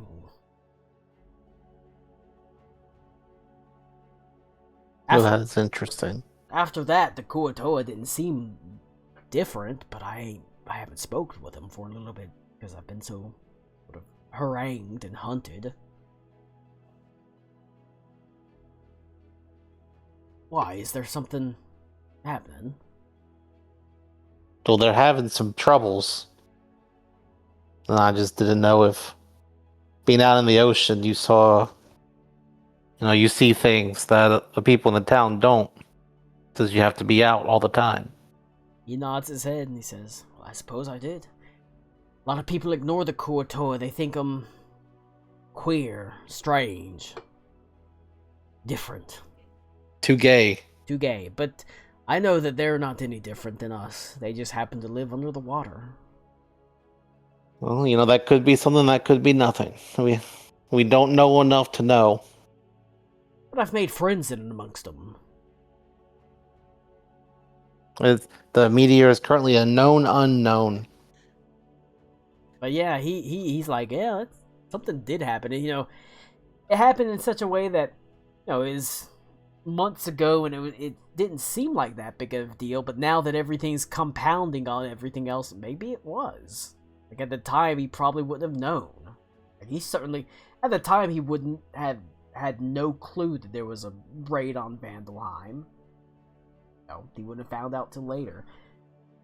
And so he's like, yeah, something did happen some months ago, 8 months ago, roughly a year ago, and I didn't really think anything about it, but now that you're saying it, maybe it is weird. And on top of that, he also apparently has Kuatoa friends, because he's been ostracized for a little while. So he turned to the people that he... That's what I was thinking. They probably know some of them. He turned to the people that maybe were a little bit on the outskirts, so he does have Kuatoa friends. He does speak Kuatoan as well. But he says, yeah, no, I'll, Do any of your Kuatoan friends speak Common? Oh, yes. Bro, where were they? Where were they when I was doing that? Do you think you could set up a meeting between my group and them? We're having trouble communicating since we haven't found one that speaks Common and we don't speak Kuatoan. Oh, of course, I can set up. I was very close friends with a Kuatoan merchant. Used to trade goods from basically every region to his people. He made it a point to know. I mean, the guy was smart. He knew most languages that were pretty common. He knew Common at the very least. The most common of languages. Yeah. But we can sail out there and get in contact with him. Do you think common is named common because it's common, or are things common in relation to common being the most common language? Yes. No, How do you think? How do you think it works in this world? I'm gonna go It's pee, because so the I'll be rapper right back. common is You, after you ask as to a, Kuatoa merchant, one that's capable because he does so much trading, speaking, he speaks common as well as most of the more common language. He speaks Dwarven, Elven, etc. You are told that there is a Kuatoa merchant that is in the common tongue called Flounder. His actual Kuatoa name is, difficult to pronounce. Is it like racist if we call him Flounder? Yeah, it's fish face. Is that like a your name is Toby situation? He is happy to answer to Flounder, as that's a more straightforward pronunciation of his name. Generally being one who lives on the bottom, but he says, yeah, of course, I know someone that merchant. I can meet him. I can have him come up and we can all talk together.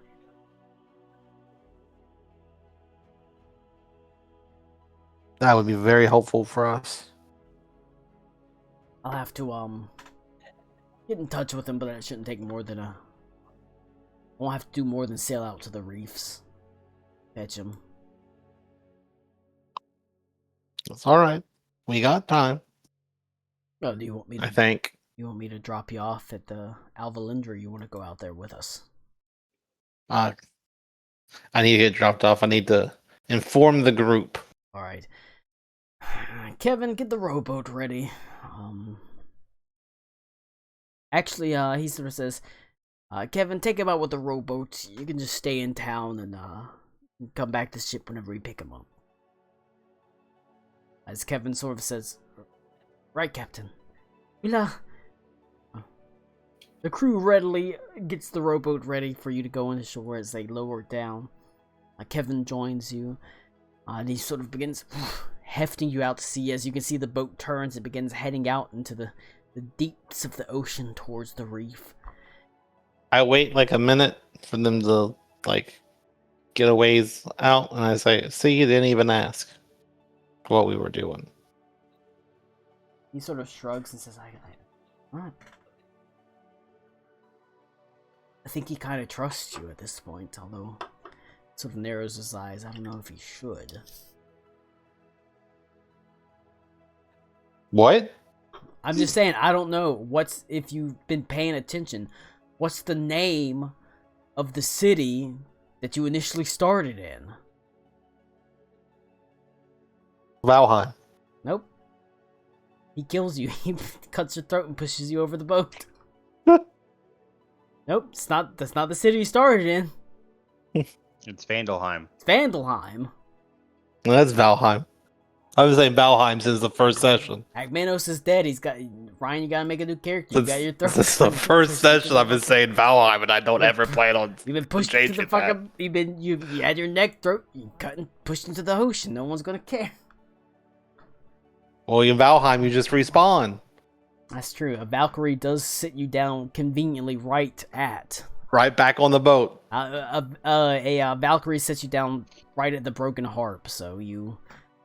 I hope a sea serpent doesn't attack us and destroy the boat. No, it's not storming, and technically it's not nighttime. It's just late dusk. As everybody is able to reconvene at the Broken Harp, as you've spent your day out learning stuff. Everybody's learned some stuff. Some people have learned some important stuff. Like Clankaden. Yeah, like Clankaden. Clank it in, baby.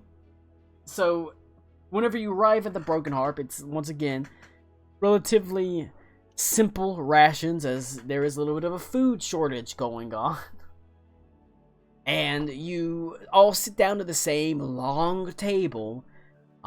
Kevin joins you, because that's, like I said, he brought the rowboat in. and he's not going to be able to return because Captain Montebank is going out to the reef to get flounder. So you all reconvene together at the Broken Harp. Rory puts down a meager but adequate meal of some roast fish, as well as a handful of what appears to be like cured fruit that they've been cured in like a simple syrup. And you're able to discuss what you would like to do next. You all can't help but notice Agmenos does still have like a bloodied wound in his shoulder that has been largely healed, but... Should we wait till next week to do that so we don't have to discuss it again with Mike? We don't know if Mike will ever return again. I mean, I think it sounds like we should deal with talking to that dude and then probably going to do the Kotoa stuff. Yeah, we can wait for Mike to get here. If he ever gets here.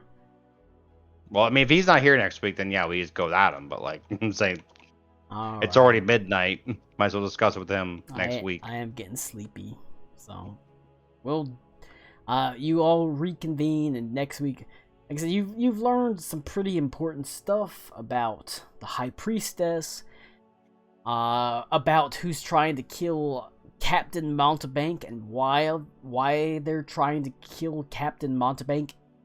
And interesting enough, it's been all from different characters, so everybody would need to get together to discuss why it's all going on. But hopefully Mike will be here next week, and if he's not, well, turns out he's bitch made.